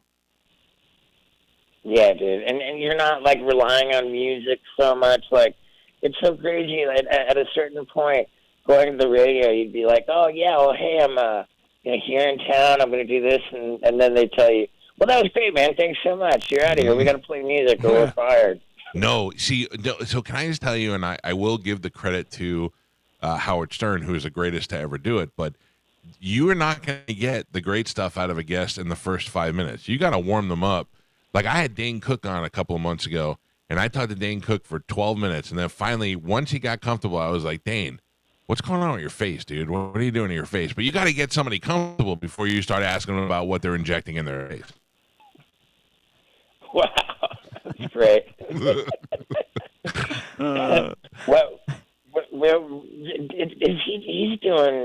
doing well, right? I guess he was renting out arenas.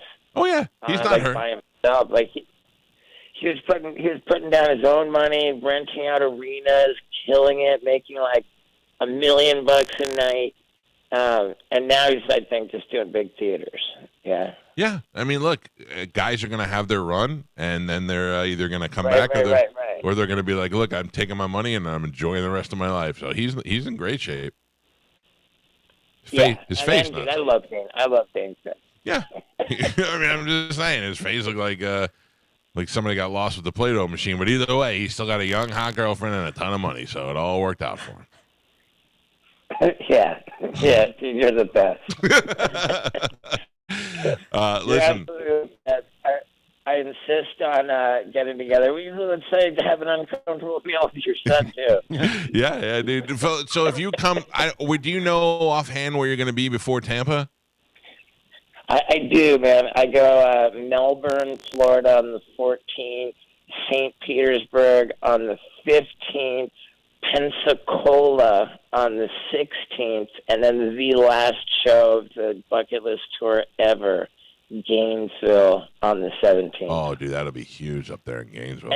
And in Gainesville, I think ceremonially, I'm going to have my crew, everybody with big, long extendo paint rollers, and we're just gonna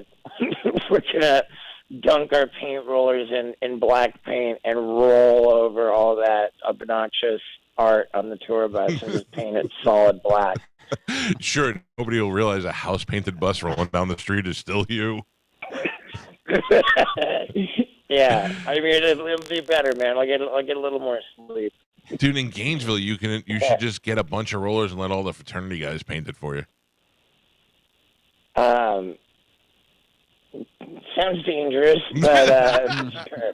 All right, listen, keep in touch with me. Melbourne is within our listening audience out there in Orlando, Pensacola, up north. It's going to be in the whole state pretty much for the mid-month of September. So wherever you're listening, get tickets to see Stevo. Stevo's Bucket List Tour. Go to stevo.com. And, brother, I look forward to seeing you here. You know, if you can get here in the morning, you're always welcome. But if not, I'll see you at the show. I'm I got the bus. I can tell my bus driver to go wherever the hell I want to tell him to go. This is true. I would love to come back. All right, good. Plan on it. I'll talk to you that week, and we'll lock it in. Dude, I love it. I love you. Love everything about your show. Bless your heart, man. And thanks for having me on, brother. Anytime, my man. I'll see you in a couple of weeks. All right, right on, man. There you go. It. Thanks for all the kind words, man. Of course. I super appreciate it. You earned them all. Thank you. There you go. Right. The great. Bye, bro. See you, pal. The great Stevo, the evil Knievel of our day. The guy who puts his body on the line for your entertainment purposes. Too much. All right, we got to take a break. Before we go to break, I want to tell you about Walsh Roofing and Solar. If you've seen how hot it is outside and you're like, how am my power bill ever going to be a normal price again? Well, maybe you should look into using that sun and turning that into energy for your home. And Walsh Roofing and Solar can do that for you. Have them come on out and give you an estimate, whether you need it for the solar or like my dad, who is currently using Walsh Roofing and Solar to put a new roof on his home. You know, I'll tell you what, these homeowners associations and insurance companies are such a racket. My dad went to renew his insurance, and they said, you need a new roof. And my dad said, the roof we have is really good. And they were like, it's too old. And he's like, too old for what? We haven't had one leak, one problem, one nothing. So he's got to get a new roof on his home to get insurance for his home. And he turns over to my guy, Walsh Roofing and Solar, and they're putting a new roof on my dad's home. So you know, if I send them to my dad's house and they did my house, that you can trust them as well. WalshRoofingandSolar.com. Tell them you heard about it on the Mike Calta Show. We must take a break, play some spots, and we'll be back. It's the Mike Calta Show. This is 102.5 The Bone. You're listening to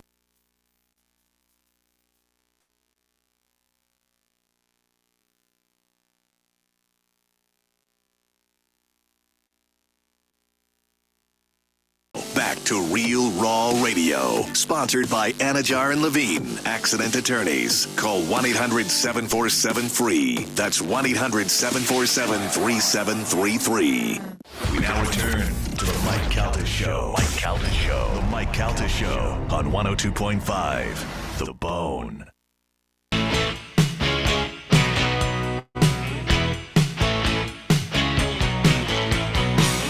It's the Mike Calta Show. It's 102.5 The Bone. We were talking earlier about sleep and how important sleep is, and Galvin was talking about how he's trying to struggle with the CPAP. One of the things that you really need to focus on is your individual comfort. So if you have a Sleep Number bed, you can do that. You can put your side of the bed as cold as you want it, as warm as you want it. You can adjust your level high in the 65 range, or you could drop it down low in the somewhere in the 30.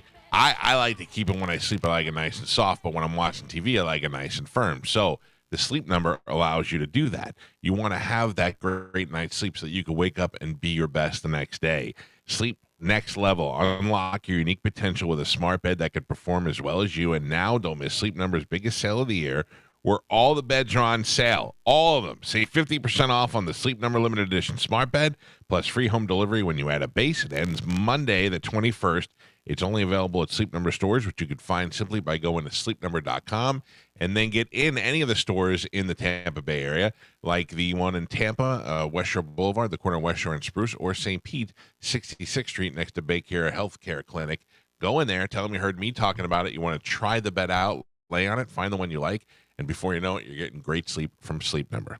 Now, somebody who's not going to have great sleep, Donald Trump, if he goes to jail. But I don't think, no matter how, I think Donald Trump stabs somebody tomorrow, he still finds a way to stay out of jail, because I think that the Secret Service will prove that it's impossible to keep him safe in jail, and that he would not be able to function there. Yeah, we were talking about that yesterday, about whether or not, if he does go to jail, do they protect him 24/7? They have to. Yeah. They have to. So the Secret Service would recommend, I think, that he not be able to, like, maybe give him a house arrest or something like that. Yeah. Which, who doesn't want to be living in Mar-a-Lago for the rest of their lives, you know?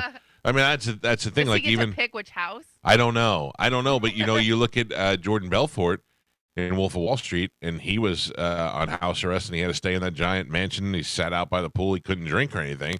But you're stuck in a huge mansion. Yeah, I don't think Donald Trump's going to Gen Pop. No. They say, though, he is facing more than 700 years in jail if he got charged with everything that they're, This is a weird thing, because part of me goes, this is where everybody makes me mad on social media, because one woman I saw this morning, she's like, I can't listen to him anymore because he gets his news from the left side. And I get my news from everywhere, and I will tell you, be the first one to tell you, I'm lost in the middle of it right now. Part of me thinks that he's a big baby and he should have just gave up the presidency, and he lost, go out like we have for the last 100-something years by saying a peaceful transfer of power and move on. Then there's part of me like, but I don't know, there were a couple of things going on where there was voting missing, but then he told everybody to make sure and find the votes. I'm like, I don't know who to believe anymore, and I don't think I'm the only one that feels this way. I think a lot of people do. And I think a lot of people are looking at Joe Biden, who didn't before, going, oh, so you're saying the money came in from the Ukraine, and that's where the kid worked, and all that. Now you're all like, okay, he's bad too. And we find out that they all have their own scummy side. And what does that mean is, as usual, we the people get screwed. Yeah. And I'm not saying it's by one party or one guy or the other. We're getting screwed by everybody. And I think a lot of times people get into politics because they're like, I'm going to make a change. And then they get in there and the greed takes over, and they're like, nope, I'm going to go ahead and just follow suit and get all these free plane rides and all these trips and all these things that, work out for me, and might find a way to pay my kid. My kid doesn't really even work. Like, that you get suckered into that. And I think a lot of those politicians too, also when you get there, you find out it's a, eat them, join them kind of thing. You're like, you're never going to break the system. I think that's the biggest thing, because I doubt that there's very many pie-eyed people that are like, I'm going to save the world. There's some that try and do that, but for the most part, especially if you're running for president, you're a psychopath. Like if you're running for president, you want ultimate power. You want to be able to do that. But you think Ramaswamy is like, I want to rule the country? You think he's like, listen, I'm a smart businessman. I did I'm going to do things right. Just to think that you're the person that should be in charge. Like the balls on you to go. Out of everyone in the United States, I should be the one making. You're the already decision. like an egomaniac. Yeah. Or are you saying, and I'm not defending Ramaswamy necessarily, anybody who are like Barack Obama to me, pull the wool over my eyes or not, Barack Obama to me seemed like somebody who was interested in making some sort of change. And I liked Barack Obama because... Not if you talk to his brother. No. Wow, have you seen that stuff? I thought that Barack Obama was the guy that was going to say to everybody, I know what it's like to have been a poor American. Not a black American, not a whatever, just somebody who was an average American, and I am not tainted by the system.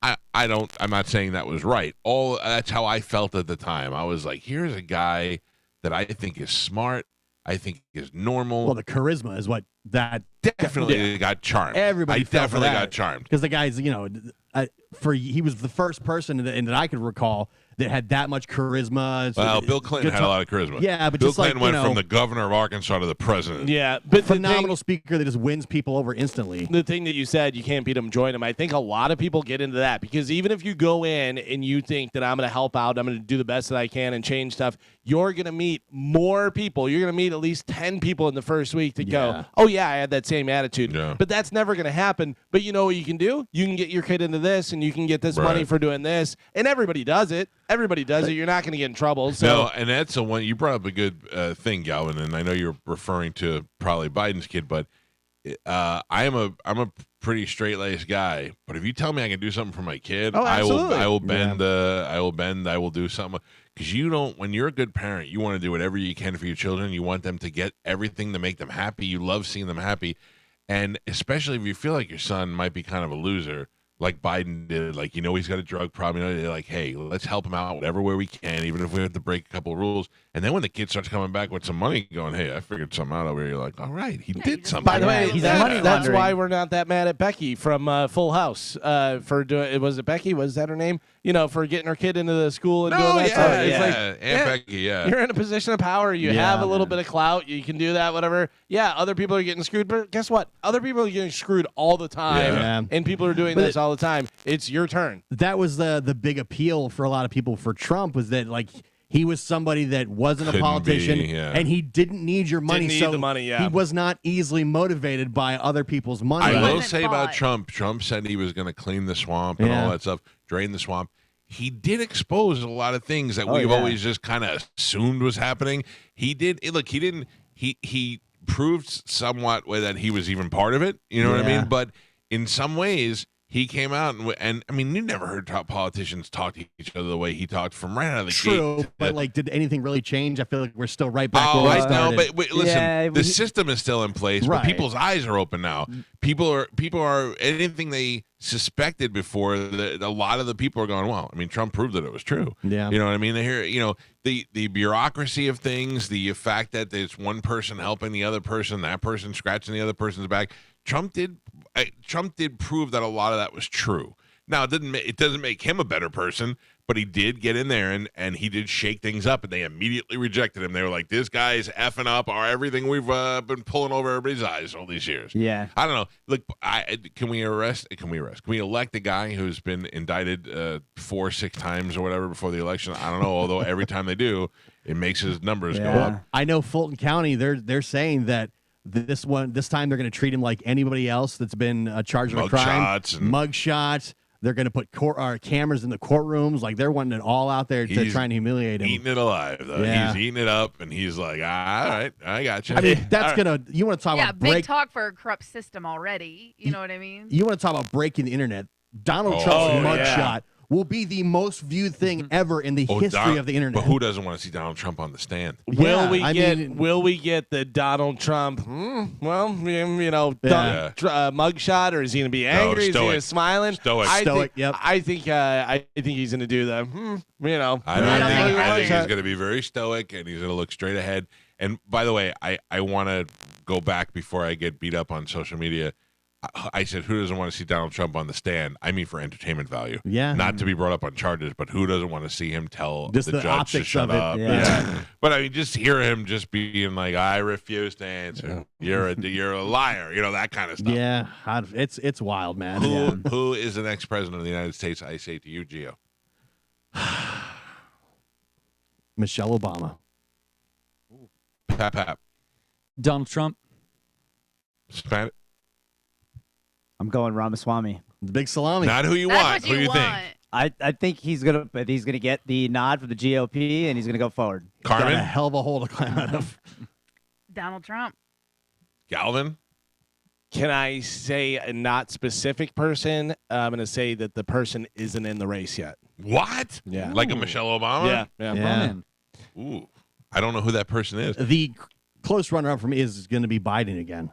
Ugh. I can't. There's no way. I think I know, Donald it's Trump has a crazy. better chance of being president under indictment than. Right. Listen to this. I heard them say the other day, Donald Trump can be put in jail and legally run for president from jail, Yeah. win, and not be able to pardon himself. I know that all the polls have proven wrong in the past, but still, when they put him head to head, like Trump, his approval rating is like in the 30s. It's crazy. I don't think that. I think like Spanish Everyone kind of hates said, Biden. everybody hates Biden, and when you get a guy in there who's younger and smarter, and like a Ramaswamy who starts saying things that you're like, oh yeah, that's way better than what this guy's saying. I think the whole thing's going to be a real wild card because you're with the stuff going on where like both sides seem to have a giant pile of crap they're bringing with them that you're not going to get people to go to the polls. Like you're not going to get the same turnout you got in this last election. I think a large majority of people are saying, I'm not even going to bother They're with this not right even now. counting my vote. You are no way. I really do not think you will not get the They're exact turnout that you got last time. I don't think so. I think you're wrong. I think more people can turn out, and I think here's what I think is going to happen. I think Donald Trump is not going to run. I think he is going to have to bail out, but he is going to tell you, I'm not going to do it. I got enough stuff to deal with. I can't be president, but from jail or whatever. I put my I tell you to vote for this guy, and that guy wins. I feel like there's a large portion of people that say, I don't want to vote for any of these a-holes. Yeah, but they have to vote for somebody. Maybe you don't. A lot of people, Yeah. voter turnout is not 100% in the country. You're lucky if it's like 50. It is definitely that thing where you cannot complain if you don't vote Oh, because yeah. we find that a lot of these popular votes are very, very close because people don't vote. And I'm telling you right now, the two things that make me, I will tell you that I'm going to go to your comedy show on a Friday and then I will not show up. But when I tell you I'm going to vote, I waited in line. I went to the wrong place first. They changed it on me and didn't tell me. And I went, all right, tell me where the new place is. Went to the new place and waited a half hour in line. That is something that I never do. Then my wife was pregnant for our second child, and she stood in line in the rain to go vote, and we canceled each other's votes out, but we still So went you out guys and just voted. like to go waste your time. No, because the thing is that my vote mixed in with your vote, and your vote counts. My vote versus her vote does not. You assume that that's important to everybody. Like I said, I just looked up voter turnout in 2020 was 66%, which was crazy high, like record-breaking high. Which is so like so a lot of people are like, I'm not voting for anybody. Both of these people suck. Then whoever is there is who you helped put there. And your votes didn't cancel each other out because they changed your vote to Biden. Yeah. After you put it in there. Yeah, that's the thing. So, That doesn't happen in Florida. yeah. That's crazy. Good to be back today. I'll be back tomorrow. I want to say thank you to Steve Hurley, Julie Weintraub, Thomas Walsh, all the guys that stood by me. You're the best, and of course, all of our listeners who have continued to support the show, and then mostly you guys for keeping things going in these last couple of days. We're back, baby, as Joe likes to say. We're back, baby. Joe gets no Tomorrow, credit. what's that? Joe gets no credit. Tomorrow on the show, comedian Shane Torres will be here. Very funny. Him and Matt Fernandez are going to be at the Crowbar on Saturday. Also, I believe 6 at 9 first. So we do. That's we not do how tomorrow, it works. We do it tomorrow, right? Yeah. Okay. I mean, we are doing it tomorrow. Yes. All right. You weren't here. You go first. That's fine. I'll take the penalty. Check us out on Instagram at the Mike Calta Show, and for all your information about the Calta Comedy Circus, the Stingray Chevrolet sponsored Calta Cruise number 17 and all the other stuff going on with the show, you can go to theboneonline.com. Have a great day. The after show with my man Dizzy is up next, and we'll see you tomorrow. Goodbye.